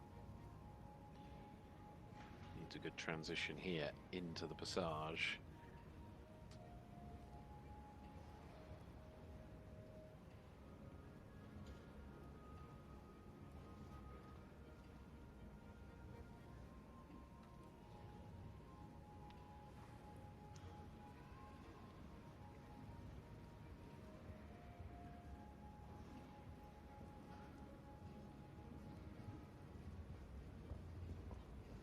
Again, showing a little bit of tension through the final elements of the passage. Showing out through as well, needing a little bit more in that collected canter.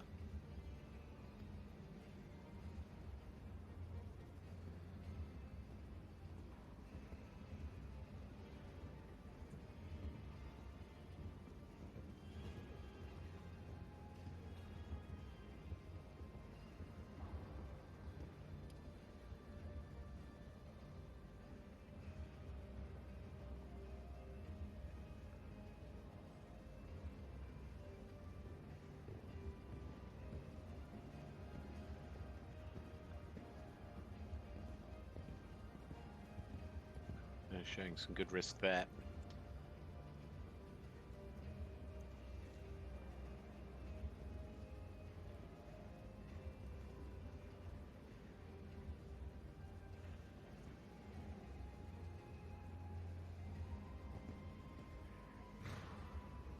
Matching his performance from Herning.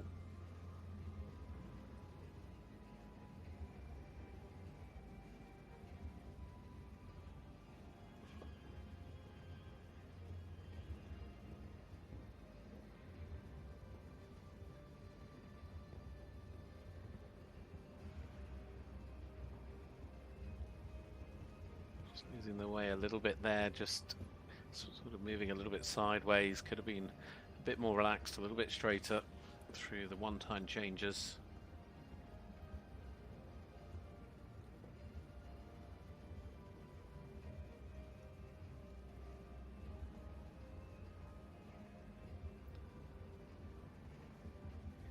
See from the marks, it's going to be awfully close with Patrik Kittel's score.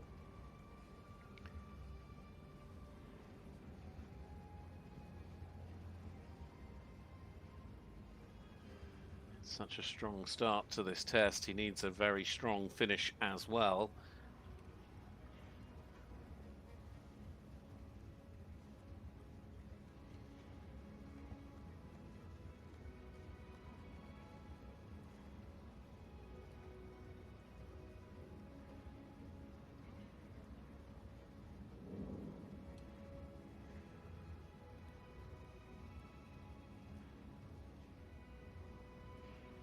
Dressage looking good. He's certainly, again, given an A1 performance in the Grand Prix test, and to do it on home soil will be a big moment for this young man. Nice passage and good finish through to the halt as well. He does indeed secure a big finish and a big moment, I'm sure, in his career. Raphael Netz and Great Escape Camelot, I think, are very much in the ascendancy. And listen to this crowd. He is delighted with the way that test went. He delivered with every single stride. He made it all count. To say, there was a really strong start, a really strong finish, a couple of little moments in the middle, but nothing of any significant note. It just jumped to the lead with a wonderful test there. It is indeed a new leading test. He has 72.587%. It is just shy of what he achieved in Herning at 72.652, but it's good enough today. 72.587. Listen to this crowd. They are over the moon with what he has just done. Great Escape Camelot. Really nice test. It started well, didn't it? And he had good flow throughout the test. And once you get that flow going, it really does help. He has a really nice way of riding. I mean, he's so good in the Piaf and the Passage. There could be a little bit more suppleness in the canter. I think would help it a little, but when he needs the big scores, he's able to deliver them. And he sets a new standard here in Stuttgart.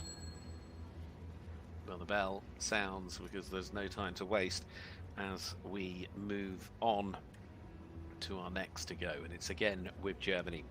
Fabienne ller-L&uuml riding Valencia AS, the 12-year-old mare by Vitelas.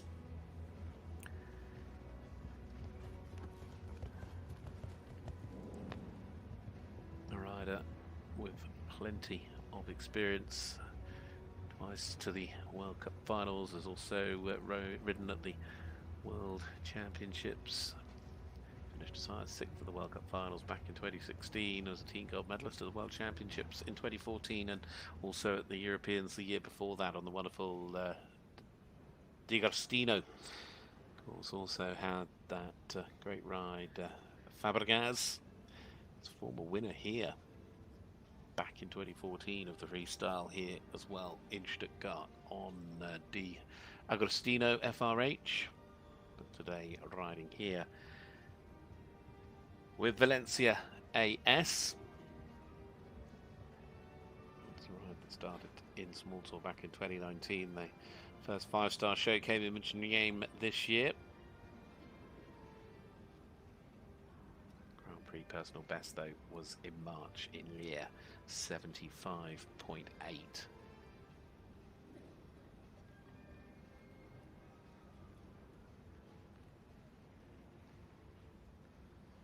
Again, looks to be a very solid start to this test. Maybe allow a little bit more flexion into the half pass, but very secure in their movements. Quite short-stepped in the rein back.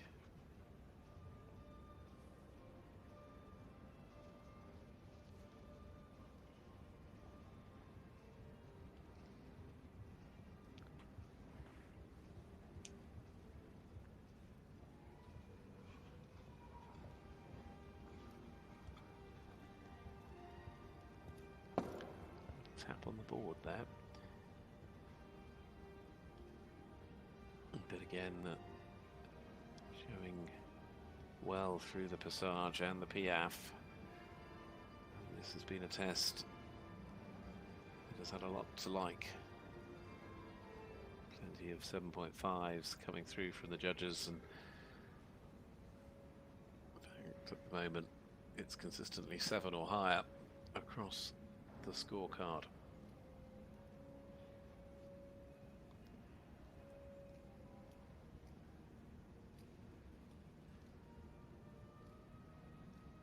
Struggling a little bit through the extended walk there though. That will of course have an impact on those marks. Just losing the rhythm a little bit. Quite as relaxed. Again, just that relaxation in the walk and being able to show that clear rhythm.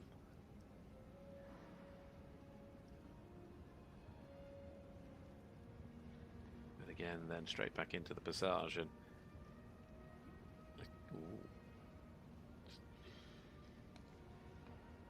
very direct into the Piaf.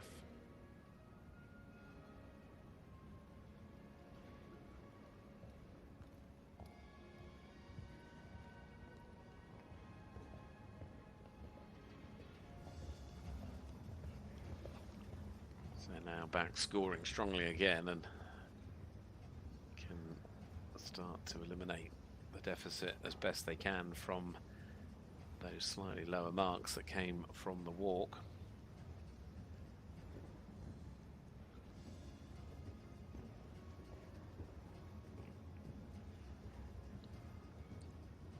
Oh dear, unfortunately, there is a mistake.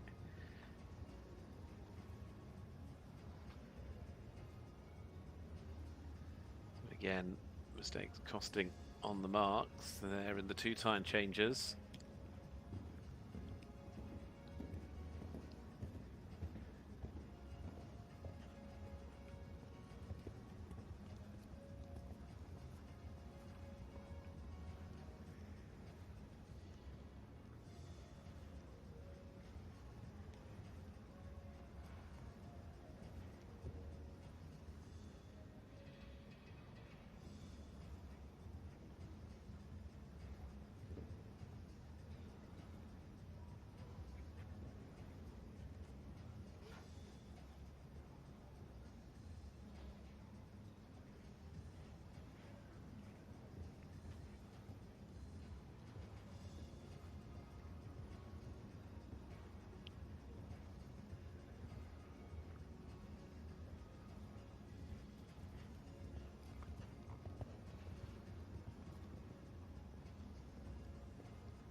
Short at the end of the 1-time changes, but again, marks Just very settled. Nice pirouette, maybe a little bit hurried.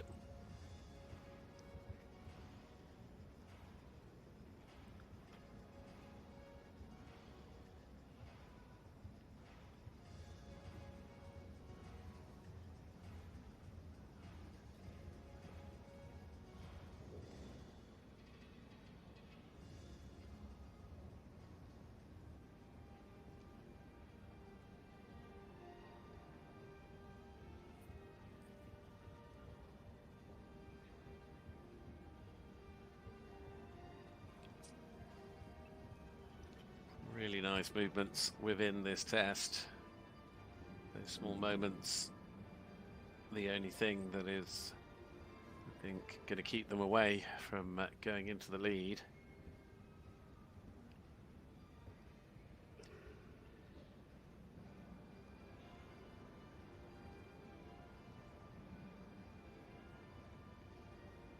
Well, the transition is what will have cost them there. Not as fluent as it wanted to be, although it was a stunning passage to start with and a very strong one to finish as well.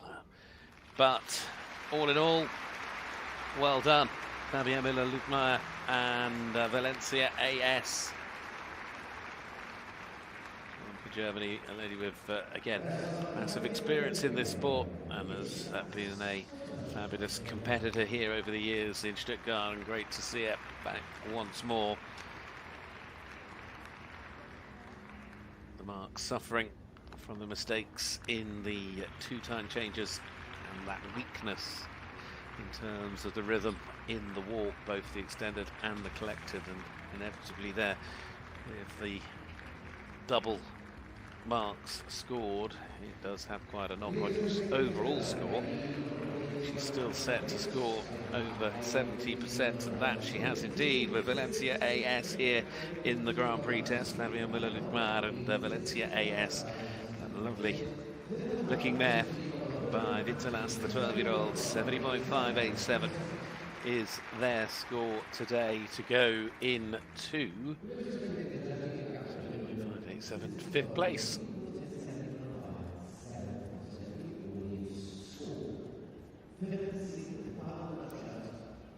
To have a look at some of the replays, knowing though still Germany do lead as it currently stands, with Raphael Netz ahead of Patrik Kittel and Charlotte Delafque. Germany, Sweden, Belgium, the 1, 2, 3 in terms of nations so far. Well, next to go, it's a chance for Finland, with Emma here now and Greek air. Emma Kanerva riding the 12-year-old stallion by IPS Garibaldi out of a Florence Den mare.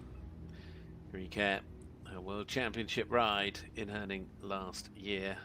Of course, for Finland, a lady that has ridden at every championship level through to those Olympics on Sydney Spirit back in 2012.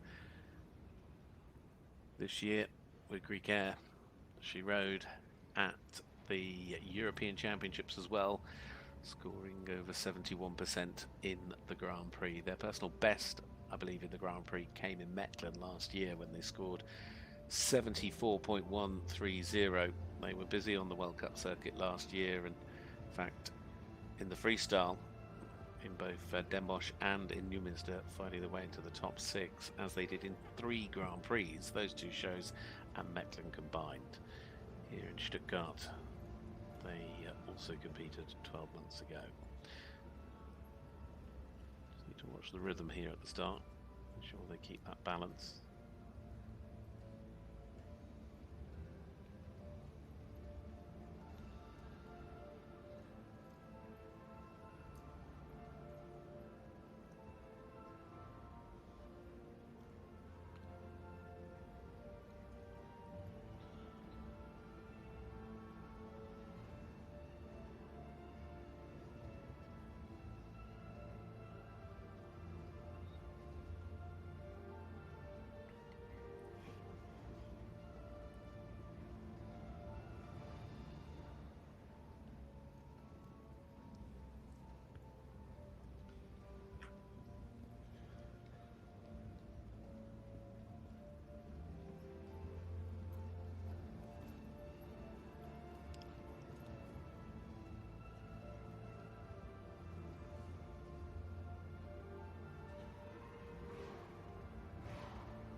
transition, just need to be as precise as possible. There may have been just a couple of extra steps in the piaffe.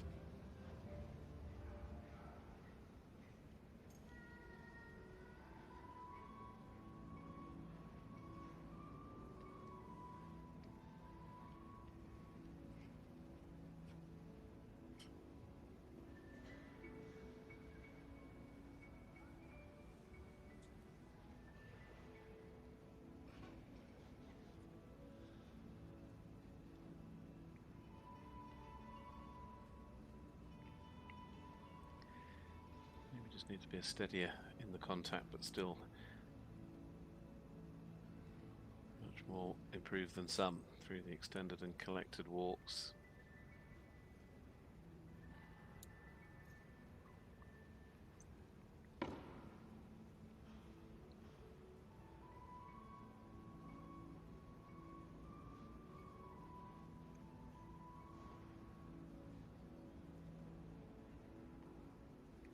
It's a very polished performance.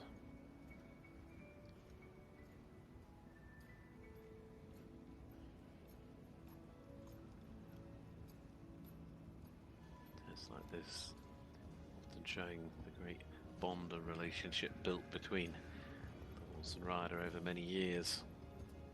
Maybe just a little bit late there into the collected canter.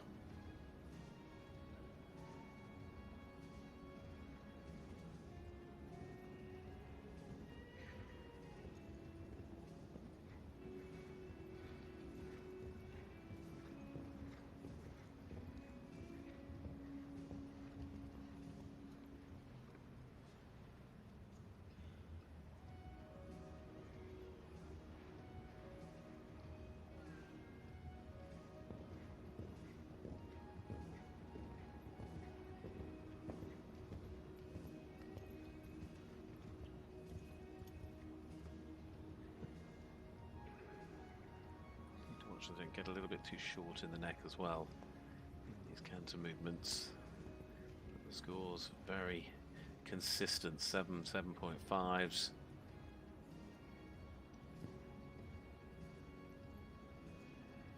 a very accurately ridden performance in this Grand Prix test. And the Kanerva here in Greek air. A combination personal best of 74.131. Well,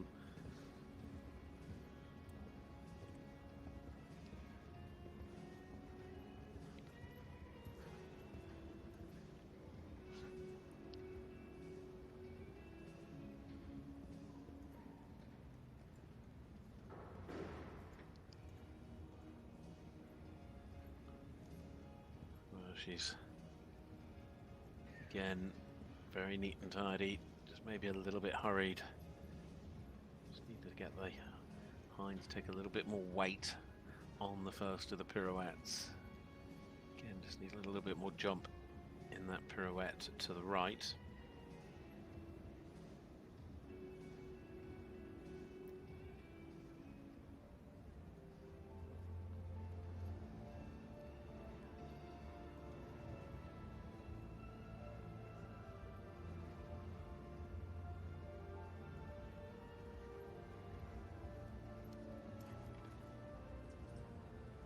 There's always more to want, there's always more to give, but what they've delivered is a very neat and tidy performance here.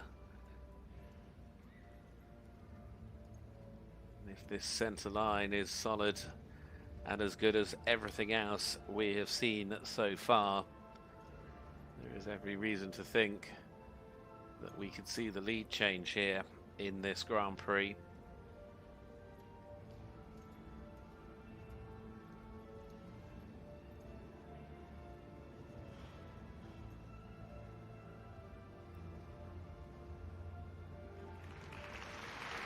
Well done to Emma. Just maybe not as solid on the halt as we've seen with one or two others, but take nothing away from that test. It was right up there with the performances we've seen from those two. They are able to consistently deliver in these Grand Prix tests, time and time again.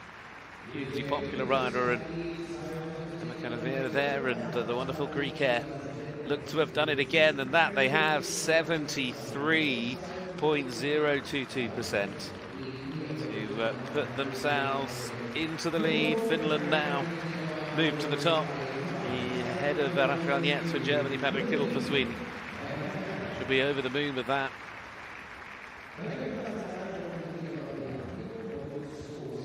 So securing us now for top 6 finish, with those still to come. Or perhaps I should say a top 7 finish with those still to come. A lot to like. A really nice combination. She's got back control, hasn't she? It's a very smooth ride.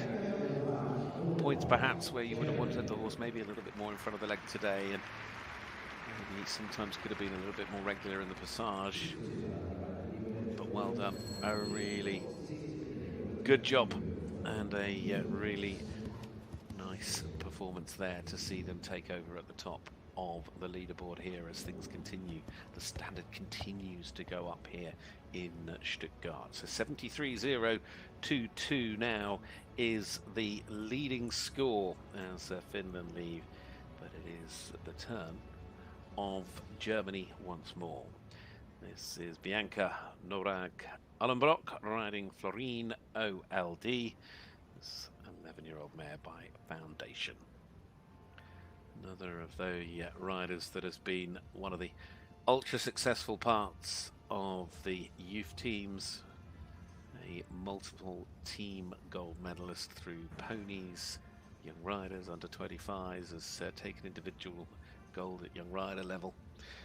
And this ride, in fact, has certainly been one of the standout horses. I mean, when it was a 7-year-old back in 2019, it finished 4th in the World Young Horse Championships with Merrald, German rider. They competed together in Lyon, where they finished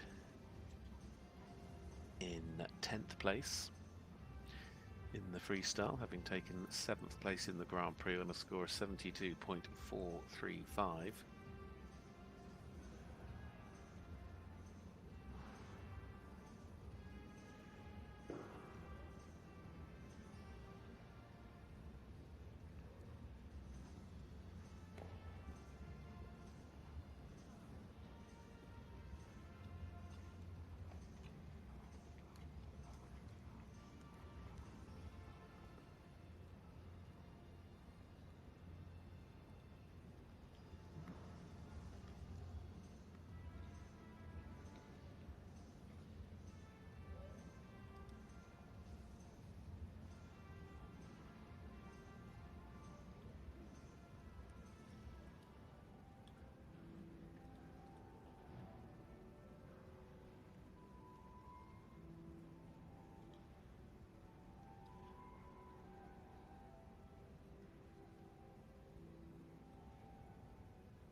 Short steps in the collected walk. It's just that overall engagement they need to ensure they keep through the remainder of the test. Just allow for a little bit more bend and contact.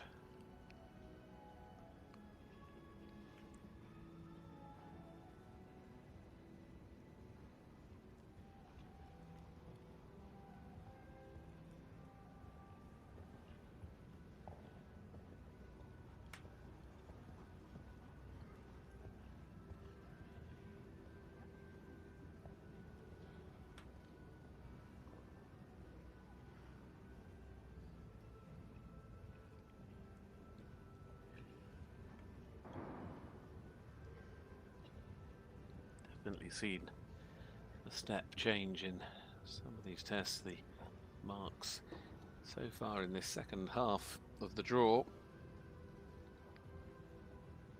Going, I guess, with the form book in many ways, but everybody pushing on over 70% so far.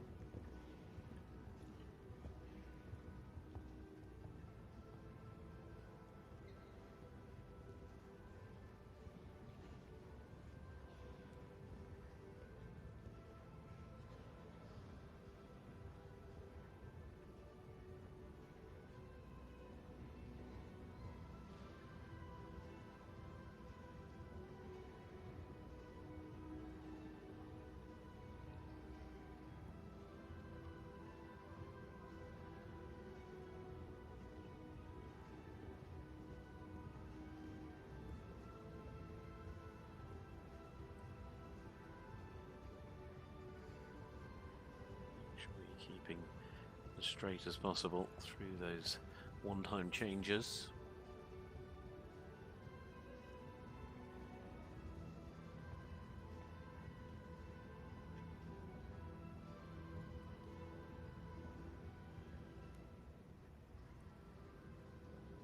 To watch they don't lose that sort of centre. Allow a little bit more jump, not let things get too large in the pirouettes. Certainly better to the right.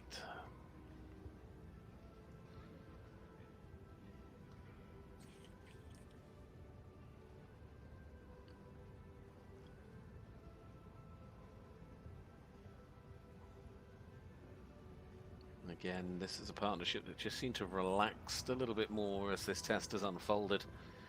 And with it, the score just hurrying perhaps a little there through the extended.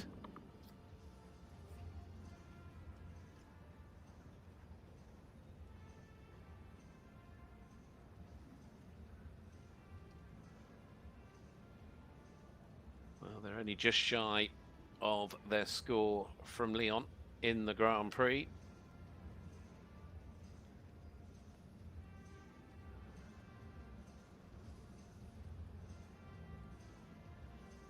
And to what to me looked to be a mistake-free test, perhaps knows there's more to come, because it wasn't that instant reaction of happiness. It was that, I guess, competitive reaction of I know there was more to give and I know there was more to come, and that is always the way with these top sports stars, horse and rider working together throughout. And at the end of it all, I think, you know, they're a great looking pair as well. I mean, as a picture, the two of them really work together, and that sees her up into fourth at the moment as well. So 71.435% into fourth, with just those 5 now left to go. We know we'll see them in the freestyle tomorrow. In fact, the top 10 all now know they've qualified down as far as Justina Vanagaite and the Bab. It's those that sit in 11th to 15th currently. I won't be sure. Some big partnerships, as you would expect, at the back end of the draw. So 71.435 goes up into fourth. Sometimes maybe they just wanted to be a little bit more supple over the back. Spoke about straightness.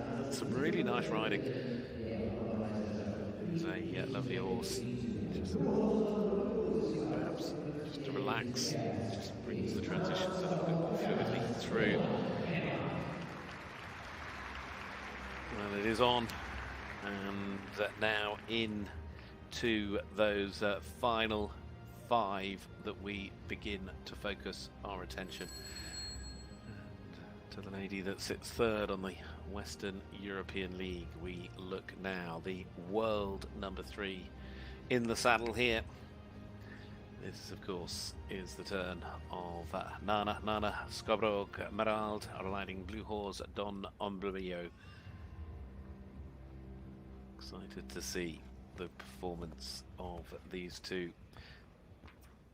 Nanna, of course, had that tremendous showing to finish second in the last show for Blue Horse Zach in Herning, and then with Blue Horse and Chauffreau taking second place behind Frederick Vanders in the freestyle in Lyon. Today with the 15-year-old Stallion by Jazz, Nanna, Skodborg, Merrald, and Blue Horse Don Olimbrio.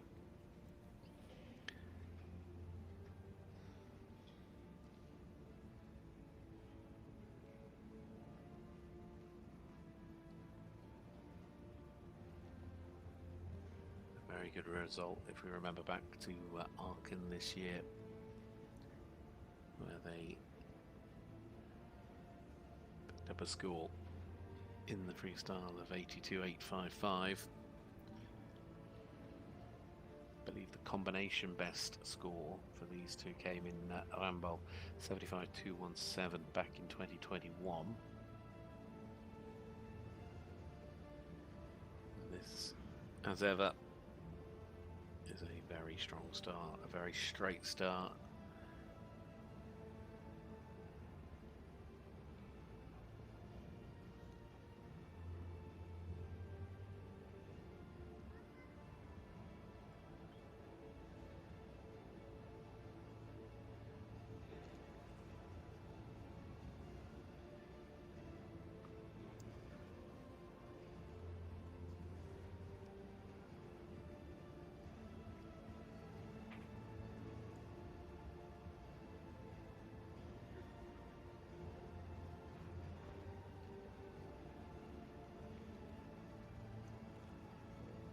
Schifro here last year to finish in 5th in Mecklen.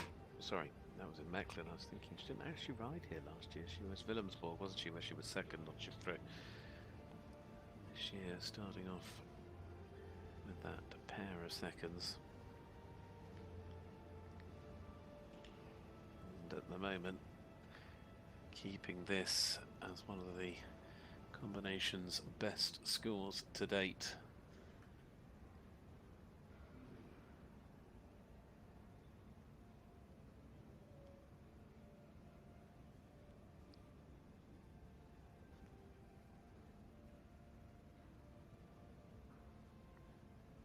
Been very good with the scores, 8s and 7.5s as high as 8.5s. In fact, the walk though, maybe the weak point could relax a little bit more in the extended walk, and again with the collected walk, just that tension creeping in.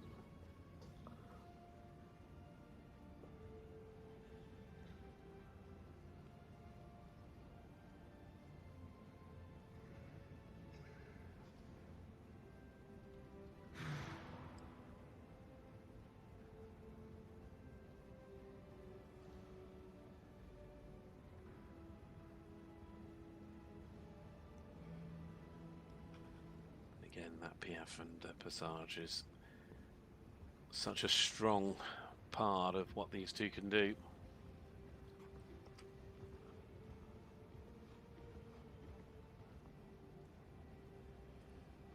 Still over 74%, their combination best performance 75.217.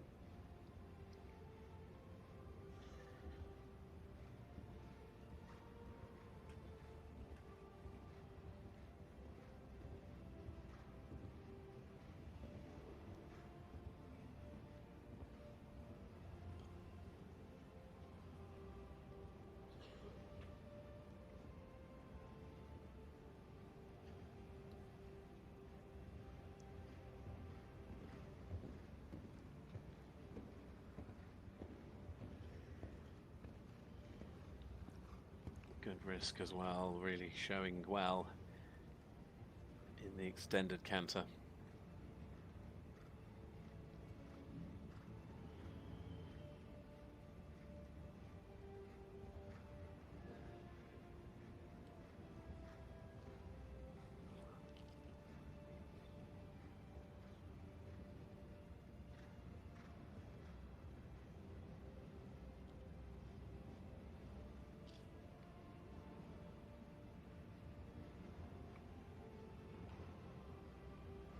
Very consistently scoring 7.5s and 8s, keeping their score very much in control. 74.552 at the moment.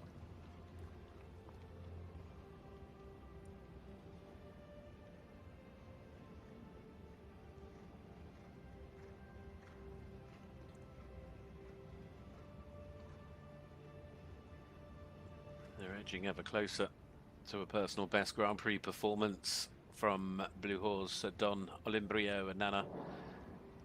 75.217 would be that marker.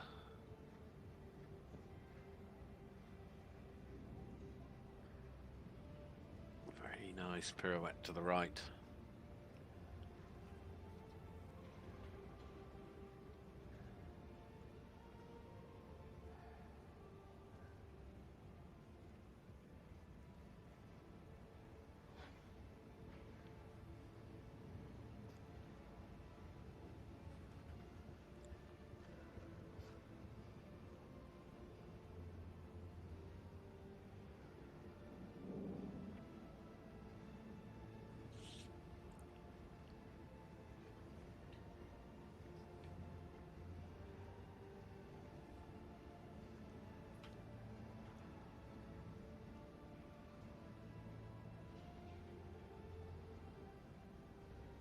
Well, again, lovely piaffe and passage, strengthening up what has already been the strongest of Grand Prix tests from Blue Horse Don Olimbrio.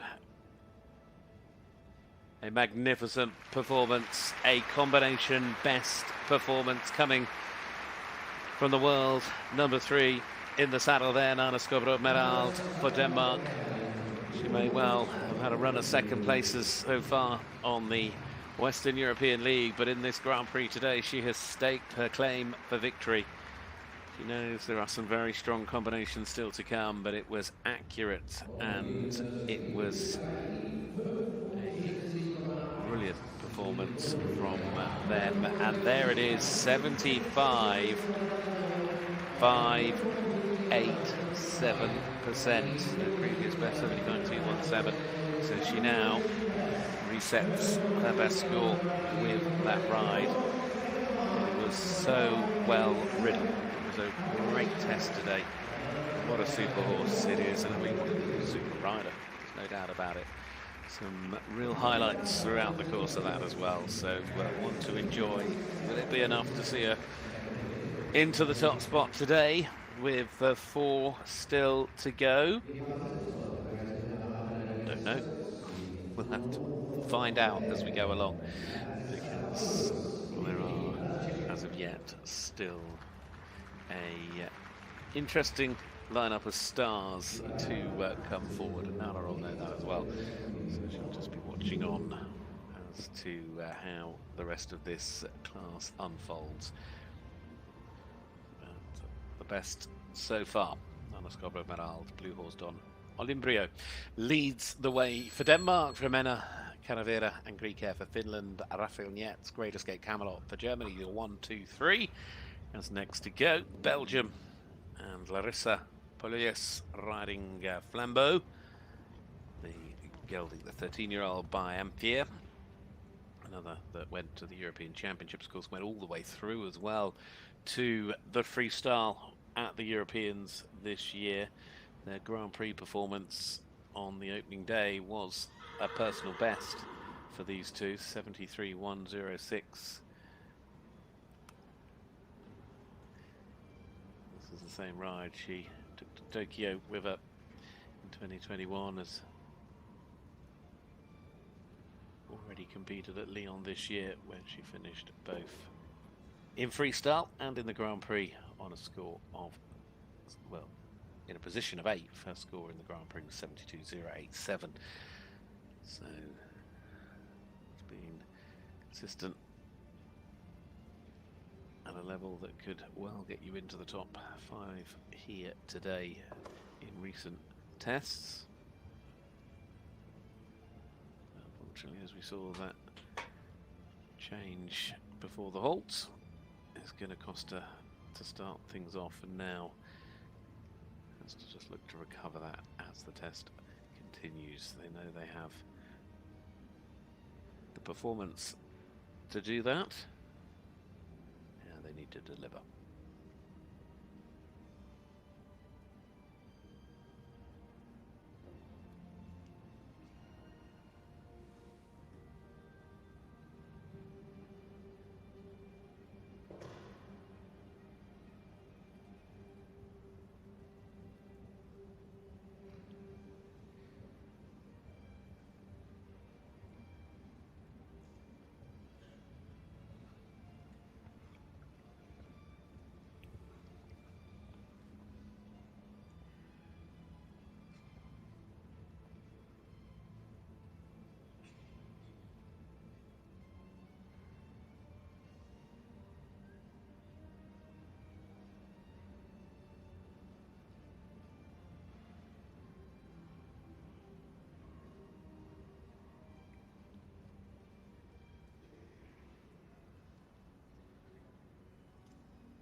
trotted at the end of the passage. Just once or twice, just to watch that end the movement's just a little bit too early. Nice extended walk though.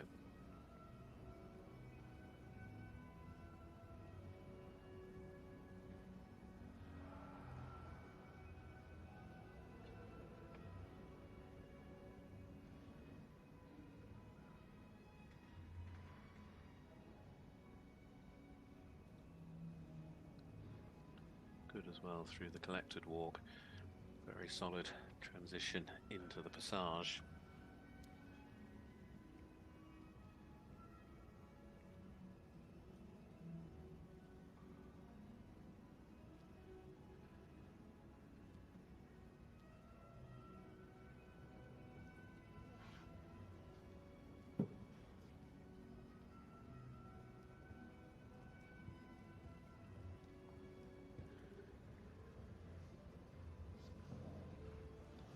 Once again, Larissa and Flambeau bringing together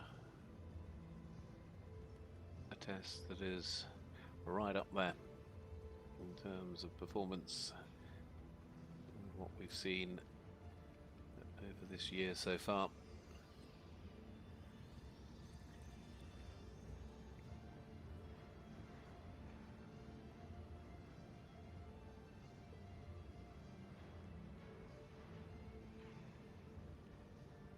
Could have been a little bit straighter through the two-time changes.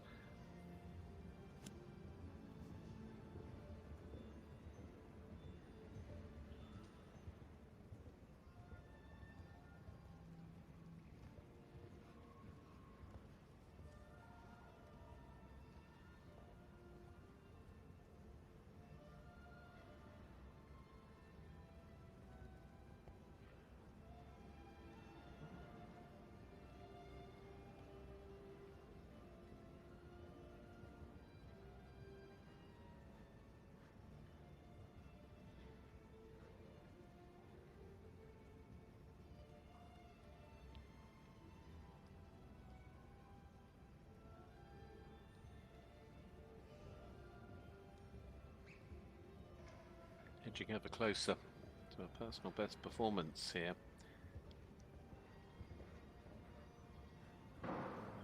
Just a little bit of tension creeping in there in the one-time changes, just swaying a little bit.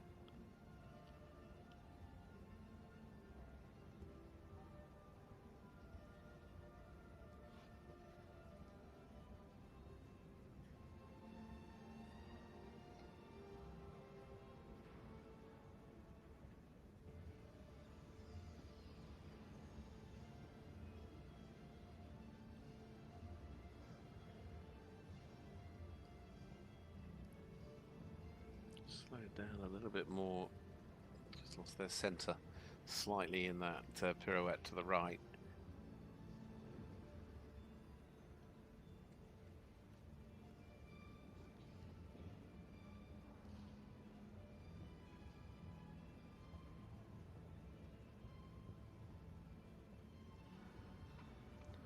Again, could have perhaps just pushed a little harder through the extended trot, but still their scores consistently 7s as an average, 7.5s are there as well, and it's keeping them at the moment over 71% into this final line of the Grand Prix test.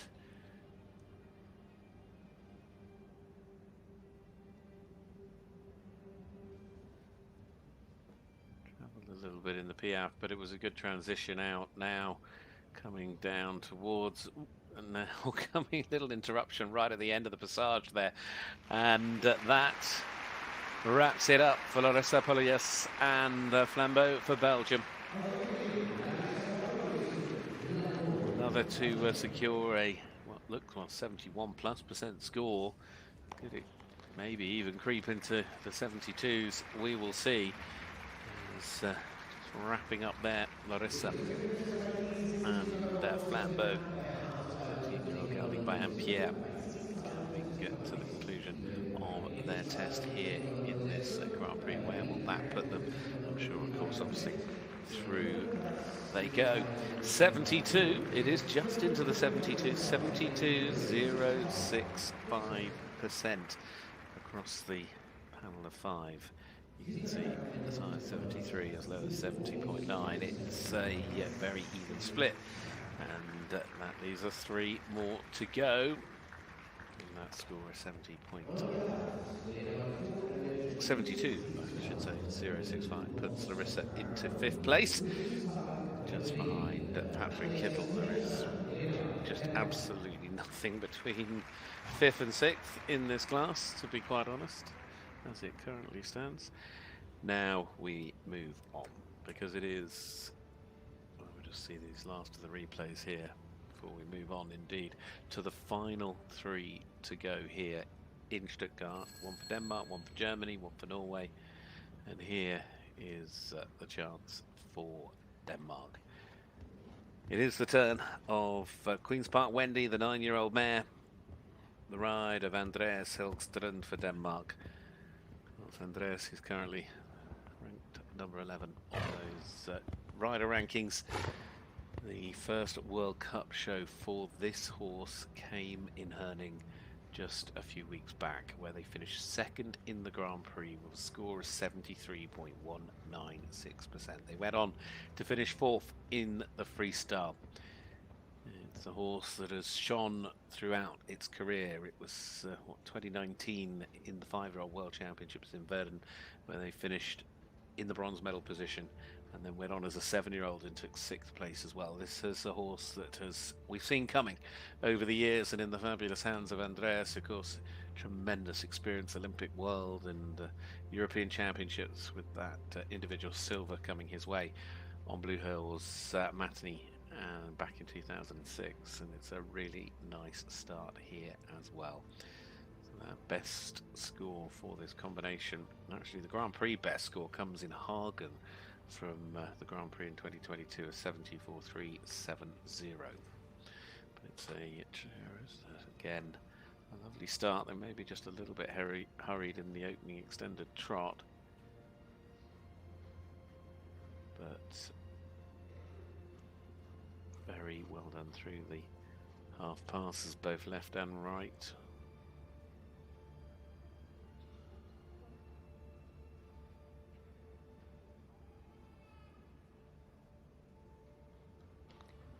A little bit hurried in the rein back.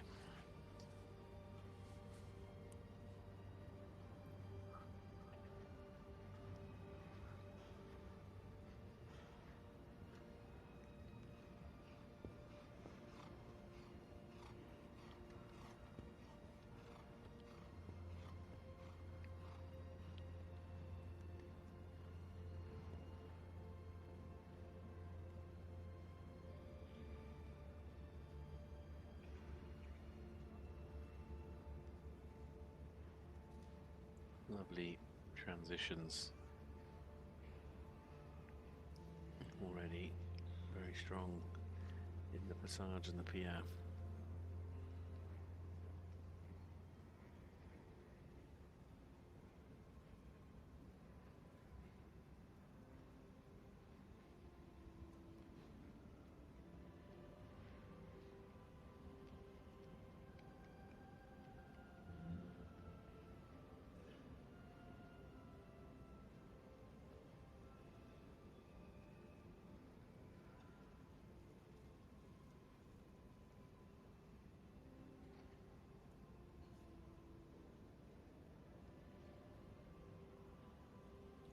Nice through the walk, the extended walk. Be a little bit of tension. Show just a bit more relaxation, and again, even in the collected walk, perhaps looking a little bit stiff in front, but so good straight away into the transition. They get that very much right.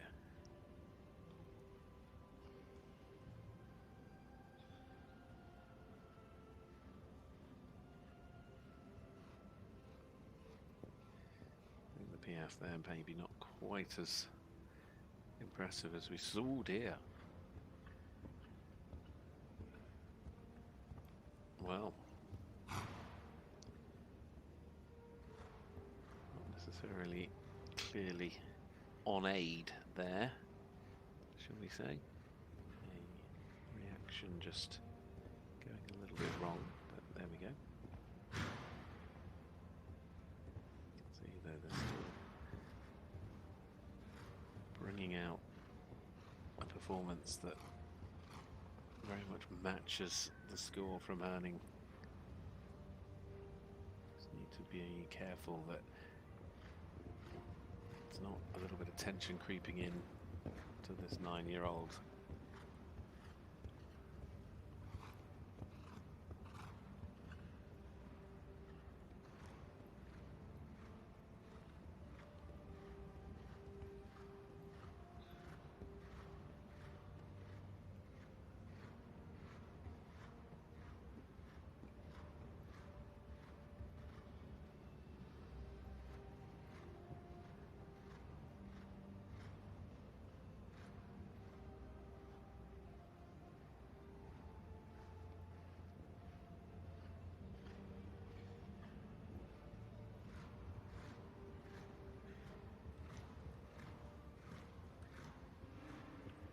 Again, showing great composure and great performance. Still a little bit of tension in there, though, through both that centre line zigzag and then again through the changes that follow.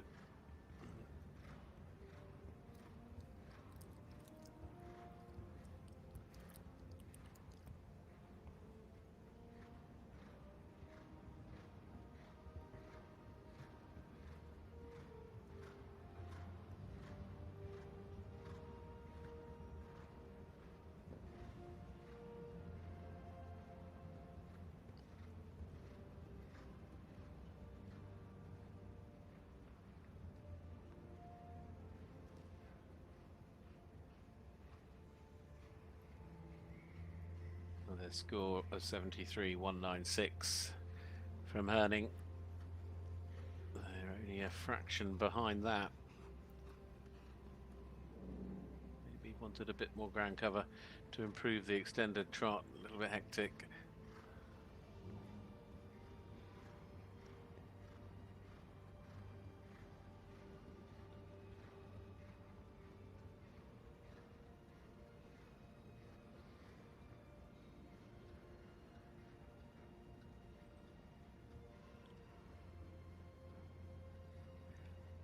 As a 9-year-old, so well established and with such a bright future ahead of them. The Grand Prix test now nearly finished here for Andreas Helgstrand and Queen's Park Wendy. Huge applause for those two. Close to the mark from Herning. Will it be that put them in second? A replication of that mark here today could see them go into second once again in the Grand Prix. We'll see. The leading score of 75.587 I feel is perhaps out of their reach, but we'll see what that score settled into. And it is into second, 73.130. Well, when you compare that to their first World Cup Grand Prix test, 73.196, that is consistent. 73.130. It was a really, it's a nice steady test, isn't it? I mean, there is more to come from those two. There is no doubt about it. It's a horse with a lot of energy. It's a really impressive horse. But, you know, what consistency. And it is second place with 2 to go. So, Andreas Helgstrand and the 9-year-old mare, Queen's Park Wendy, for Denmark into second. Emma Kanerva, Greek Air, drops into third. For Finland, Raphael Netz for Germany. Great Escape now in fourth, and Patrik Kittel and Bonamore in fifth place for Sweden. 2 more to go. Of course, it is Nanna, Skodborg, Merrald that leads the way. Blue Horse, Don Olivrio. The score stands at 75.587. And then came this lady. It is now the turn of Germany's great, one of dressage's greatest ever riders, and a lady synonymous with this sport it is Isabell Werth.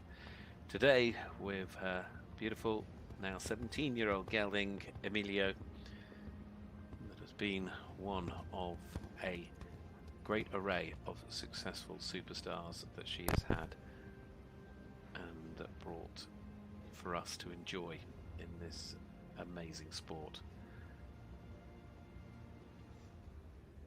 Well, this year she rode at her 23rd FEI World Cup final, and of course herself a 4-time winner, multiple individual golds at every major championship level. What can she do today? Last year she rode Quantaz here in Stuttgart to win the Grand Prix. She went on to finish second in the freestyle. This ride, Emilio finishing second last year in Amsterdam and third in the freestyle in Skodborg. And she took DSP Quantaz to the final, where she finished on the podium once more.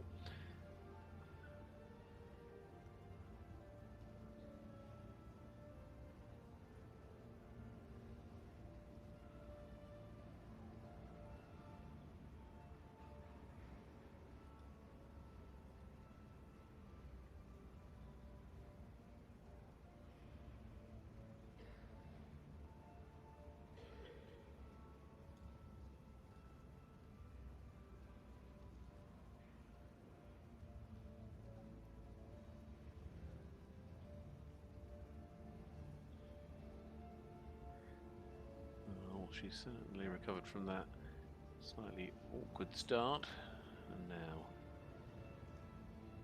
able to push on in this test.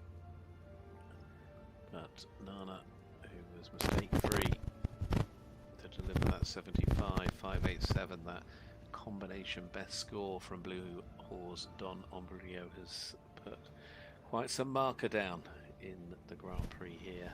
And Isabell is going to need to perform like that in the remainder of the test. Some really good bounce, some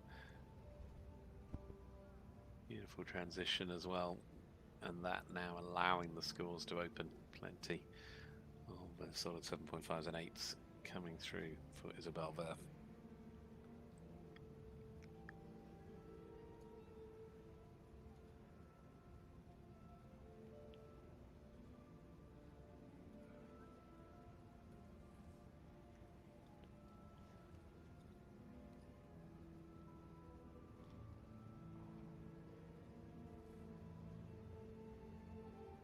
Just looking for a little more, so that the rhythm and ground cover can improve in the extended walk and the collection.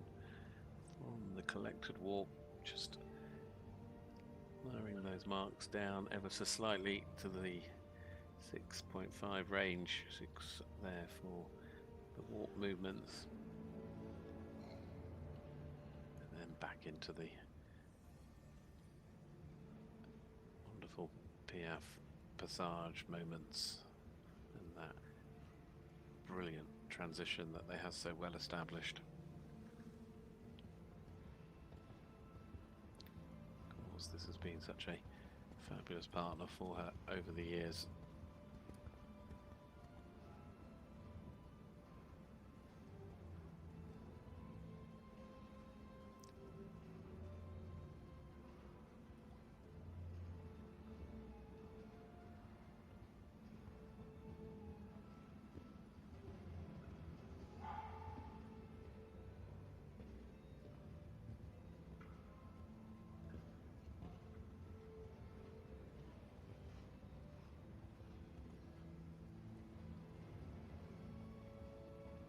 She's able to consistently bring that quality through, and it's helping her score continue to move in an upward trajectory. Of course, these two were winners this year together in Aachen.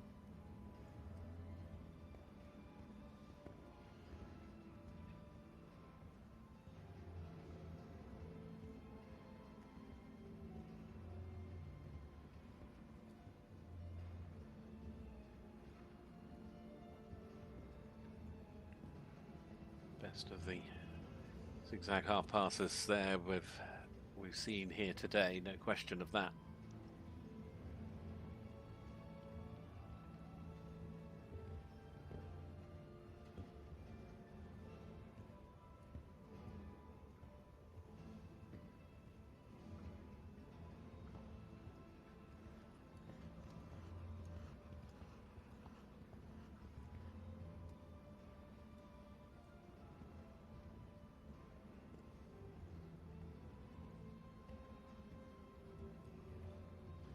This test has been, ever since she got past the opening mark, very consistent.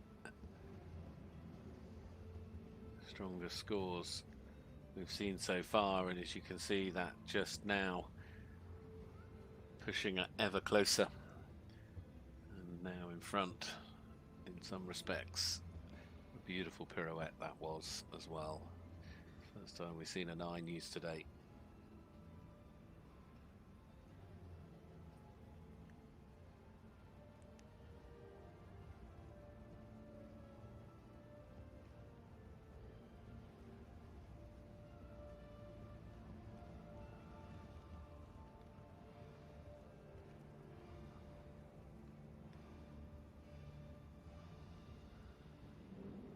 Disappointed with the extended trot comparatively, but now to this final line, and if she can bring it all together, can she push herself to the top as we perhaps expect of a lady that has won so much in her career?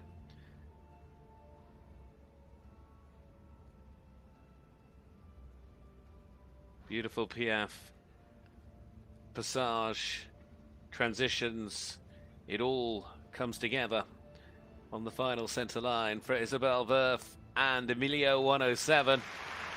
The lady, on to go. What a tremendous performance that was, absolutely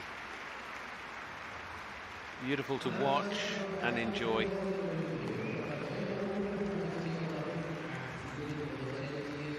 A test that really just settled in, and once it got going, it just got stronger and stronger. As ever, so very well ridden by one of the best. Look at that, 76.109 for Isabel here today to move into the lead. And the home crowd certainly giving her a brilliant applause to congratulate her on a magnificent performance. I mean, the harmony between horse and rider is quite something to watch. Balance, absolutely excellent. As I say, full marks. I mean, Emilio looking in brilliant conditions, so ready for this. Last year, we know that Isabel won the Grand Prix and then got pipped to the post in the freestyle. She'll be looking to right that here tomorrow. But there's still one more test to go in terms of those coming down the centre line in the Grand Prix. And it is for Norway. Another Isabel Freese this time. Right, Total Hope OLD, the 11-year-old stallion by Total Ass. This is out of a Blue Horse Don Choufreau mare. Isabel, who rides for Paul Schockemöller. This, of course, one of his, and these two rode together in Vlisenbeck this year at the European Championships, qualifying and finishing 10th eventually in the freestyle, where they had a personal best performance. It was also the ride for the World Championships last year. Another, in fact, that shone in the Young Horse World Championships back in 2019, when they took the bronze medal in the 7-year-old final. Grand Prix personal best came last year in Mannheim in the Grand Prix, 75.956%. If they can go somewhere to repeating that today. They could still, well, you never know, put themselves very much in play.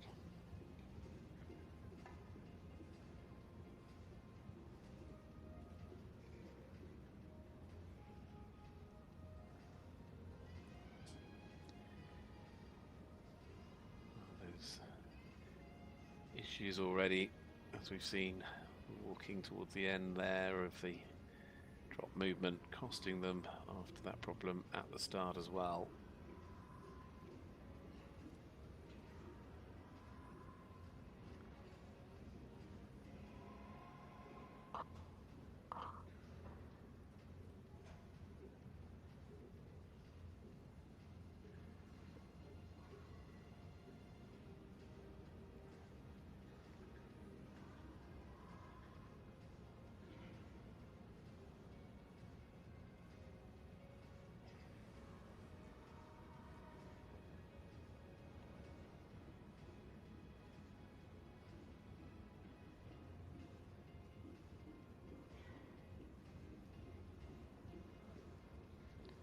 Settling now more into this test, just need to watch the tension a little bit, getting a bit short in the neck. Just want the frame just to lengthen out a little bit, certainly in that extended trot we saw a moment ago, to really push the scores.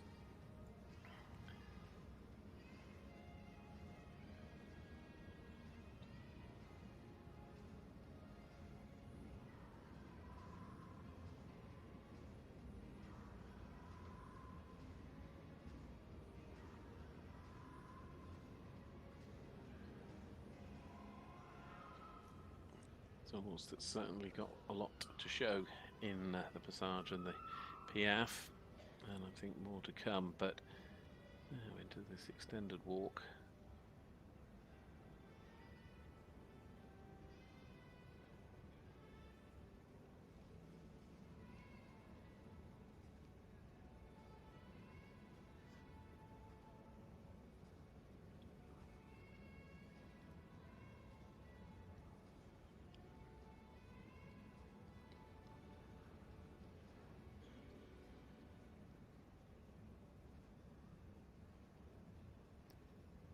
Wanted to make their walks a little bit clearer.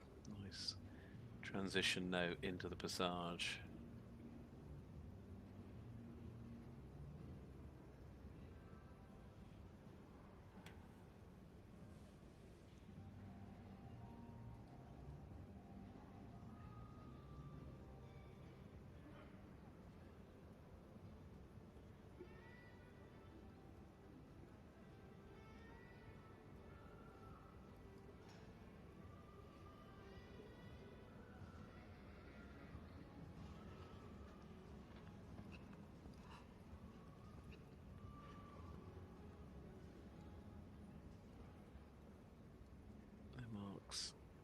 Settling around the 7.5.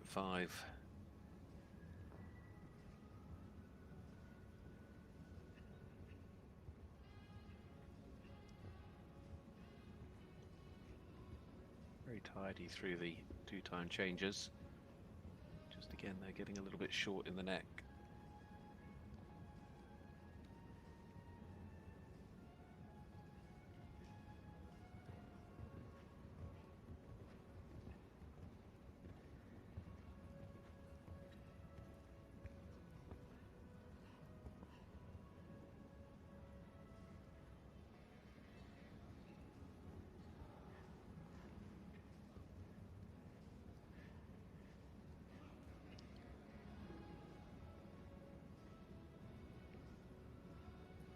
Again, just the more that this test has settled in, the marks have begun to increase with it. And the relaxation, just gets a little bit short in the neck a few times, and I think that counting against them slightly, just restricting the marks ever so slightly. Very smart through the one-time changes though.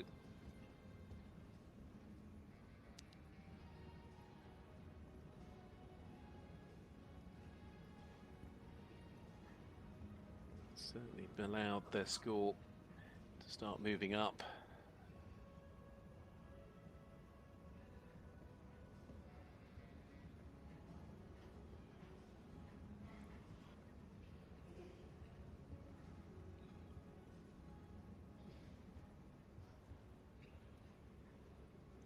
Changed in the pirouette there, not just coming out after it.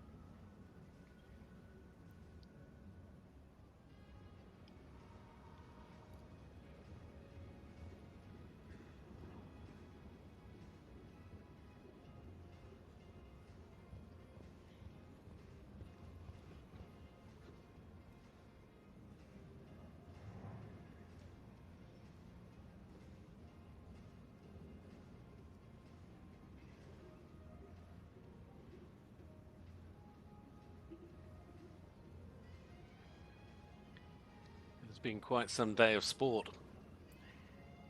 We've seen the most magnificent lineup of horses, a brilliant display from the riders and their equine partners, and this another strong finish.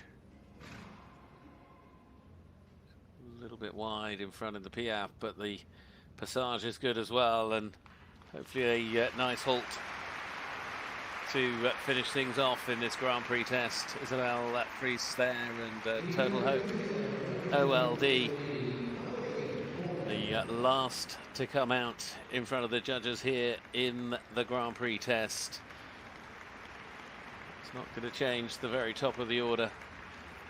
And, I mean, just such a pity for the start, realistically, because otherwise things could have looked a little different. And the pirouette, of course, that change, they just lost control at the end. And that unfortunately, you know, again, is a really expensive moment in an otherwise good test from those two. And there's the score, 71.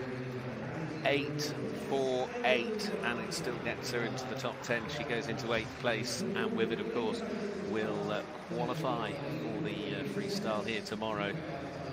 As we have a little look back at the replays here from that final partnership, I'm sure we'll be very happy to know that they have pushed their way all the way through to the freestyle there with the top 10 finish here on the Friday of the Stuttgart German Masters in this third leg of the Western European League, the FEI Dressage World Cup. Of course, the points, the World Cup round, that comes tomorrow in the freestyle here in Stuttgart.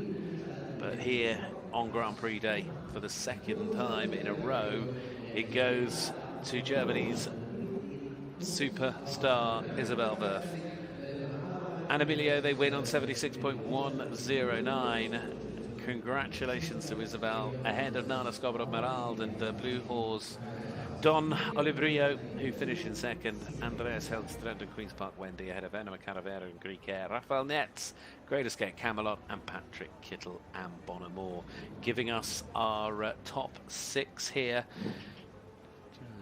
Emile Faurie there for Great Britain qualifying, and as all the way down to Justina Vanagaite and Naban for Lithuania. But 20 combinations down the centre line across these 12 nations that have been represented here. Great to see so many different flags and so many amazing tests. We'll get set for the presentations.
Well, as you can see down there on the arena floor here in the Hans Martin Scheler Hall, the final touches are being put to the preparations for the prize giving ceremony.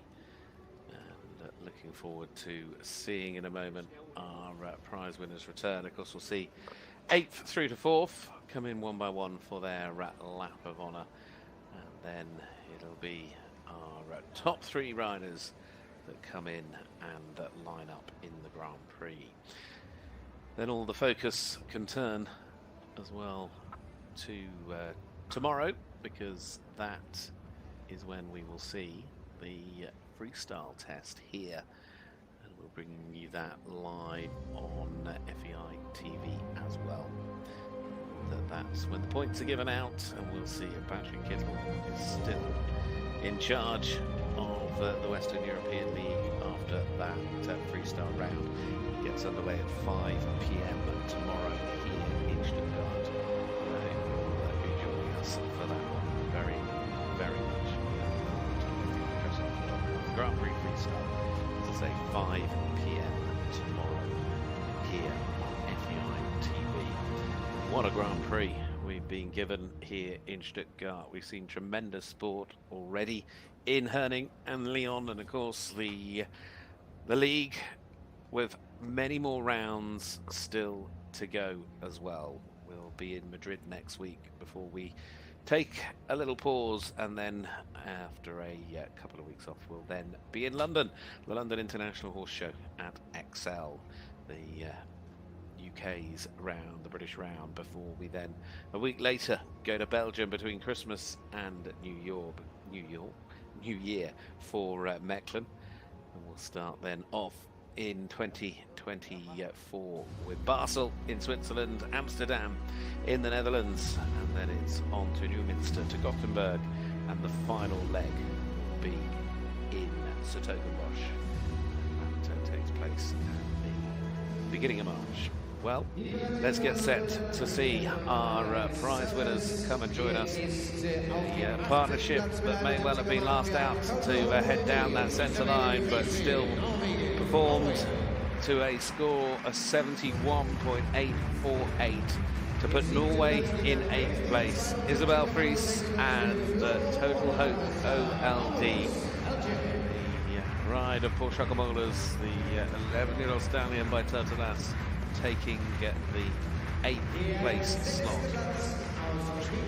This combination next to join us, well, that was then Larissa Pauluis and Flambeau, who finished in 7th. This is Patrik Kittel and Bonamore, his 3rd different ride of the season, and the man that tops the Western European League going in to the freestyle tomorrow, finishing here in the Grand Prix in 6th place today. Raphael Netz, the young star for Germany, and what a star he is, certainly shining brightly in front of the home crowd on Great Escape Camelot to finish in 5th place. Yet again, repeating another top draw performance in the Grand Prix, and I'm sure we'll look to do the same again tomorrow in the freestyle after his strong outing in Herning, the opening round of the season. And then, let's remember, in 4th place here she is, Emma Kanerva, riding Marieke. What a combination these two are. Really enjoying themselves out there on their lap of honour. 4th place today, 73.022%. The smallest of margins between her and 3rd place, that ended up on a score of 73.130. There really was very, very little in it at the end. But Emma and Marieke now so consistent in their ability to produce really top class tests, and so they're always going to be there or thereabouts. So with the lap of honour concluded on 4, 5, 6, 7 and 8th place, that leaves us 3 to welcome back into the hands of Martin Scheler Hall for the final presentation of awards here als Qualifikation die Western European League des FEI Dressage. Well, the music plays, the tension builds. Hier ist die Siegerin, die zweit- und der drittplatzierte. Here they are, your top three, led in by the winner of the FEI Dressage World Cup Grand Prix here in Stuttgart, Isabell Werth for Germany with Emilio 107.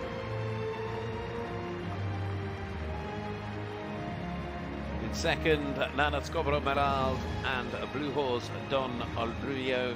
And in third is Denmark once more with Andreas Helgstrand and Queen's Parks.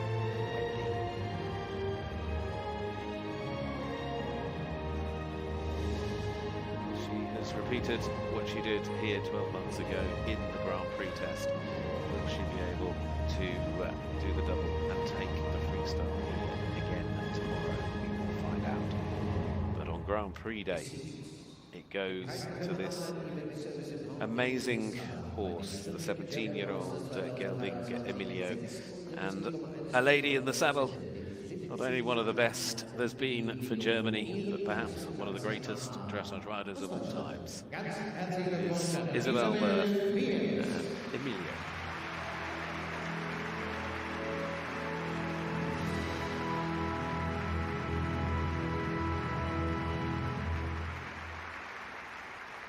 Meine sehr verehrten Damen und Herren, ich darf Sie höflich bitten, sich von Ihren Plätzen zu erheben. Wir ehren die Siegerin mit der deutschen Nationalhymne. Very happy lady, the national anthem for Germany.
Isabell Werth there between the pillars as the victor, stepping forward.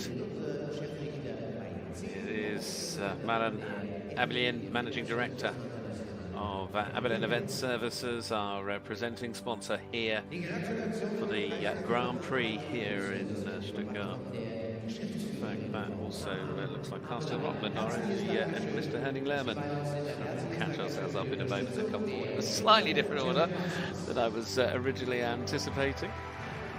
So, Henning Lehrman there, our judge at sea, joining Maran Abelin, Managing Director of Abelin Event Services.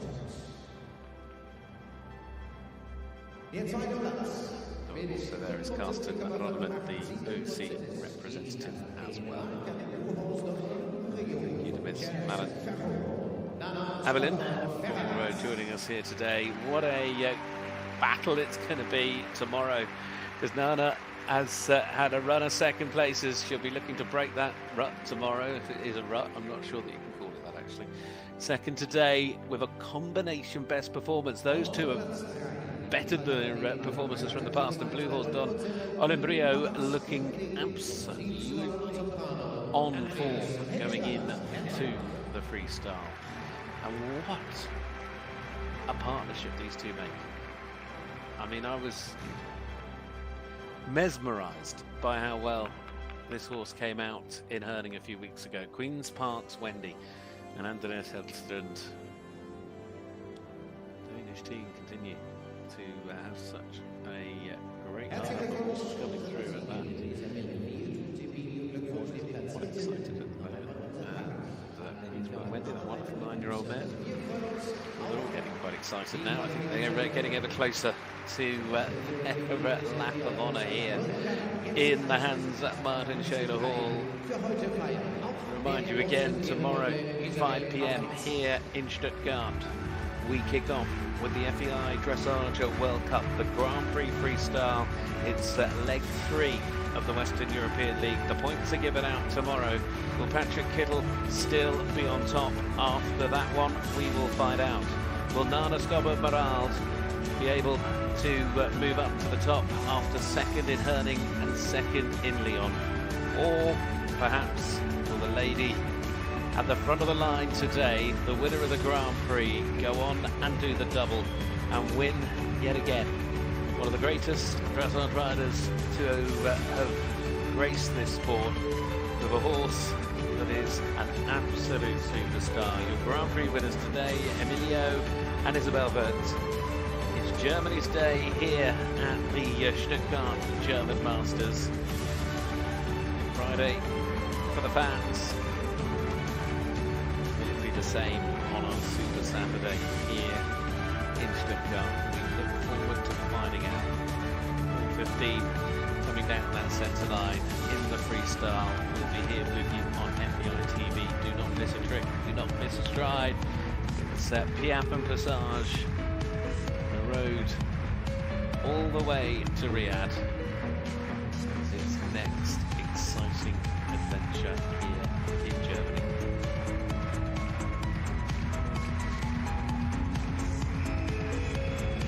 This crowd are super proud to see this lady in action. She certainly knows how to show things off as well. Will she be the star of the show when we get to the end of the freestyle tomorrow? Make sure you tune in and you find out and join us if you can. Thank you. I hope you've enjoyed the Grand Prix action as much as we have here today on FEI TV. 5 p.m. tomorrow, be back with us for the freestyle here for the FEI Dressage World Cup in Stuttgart, German Masters.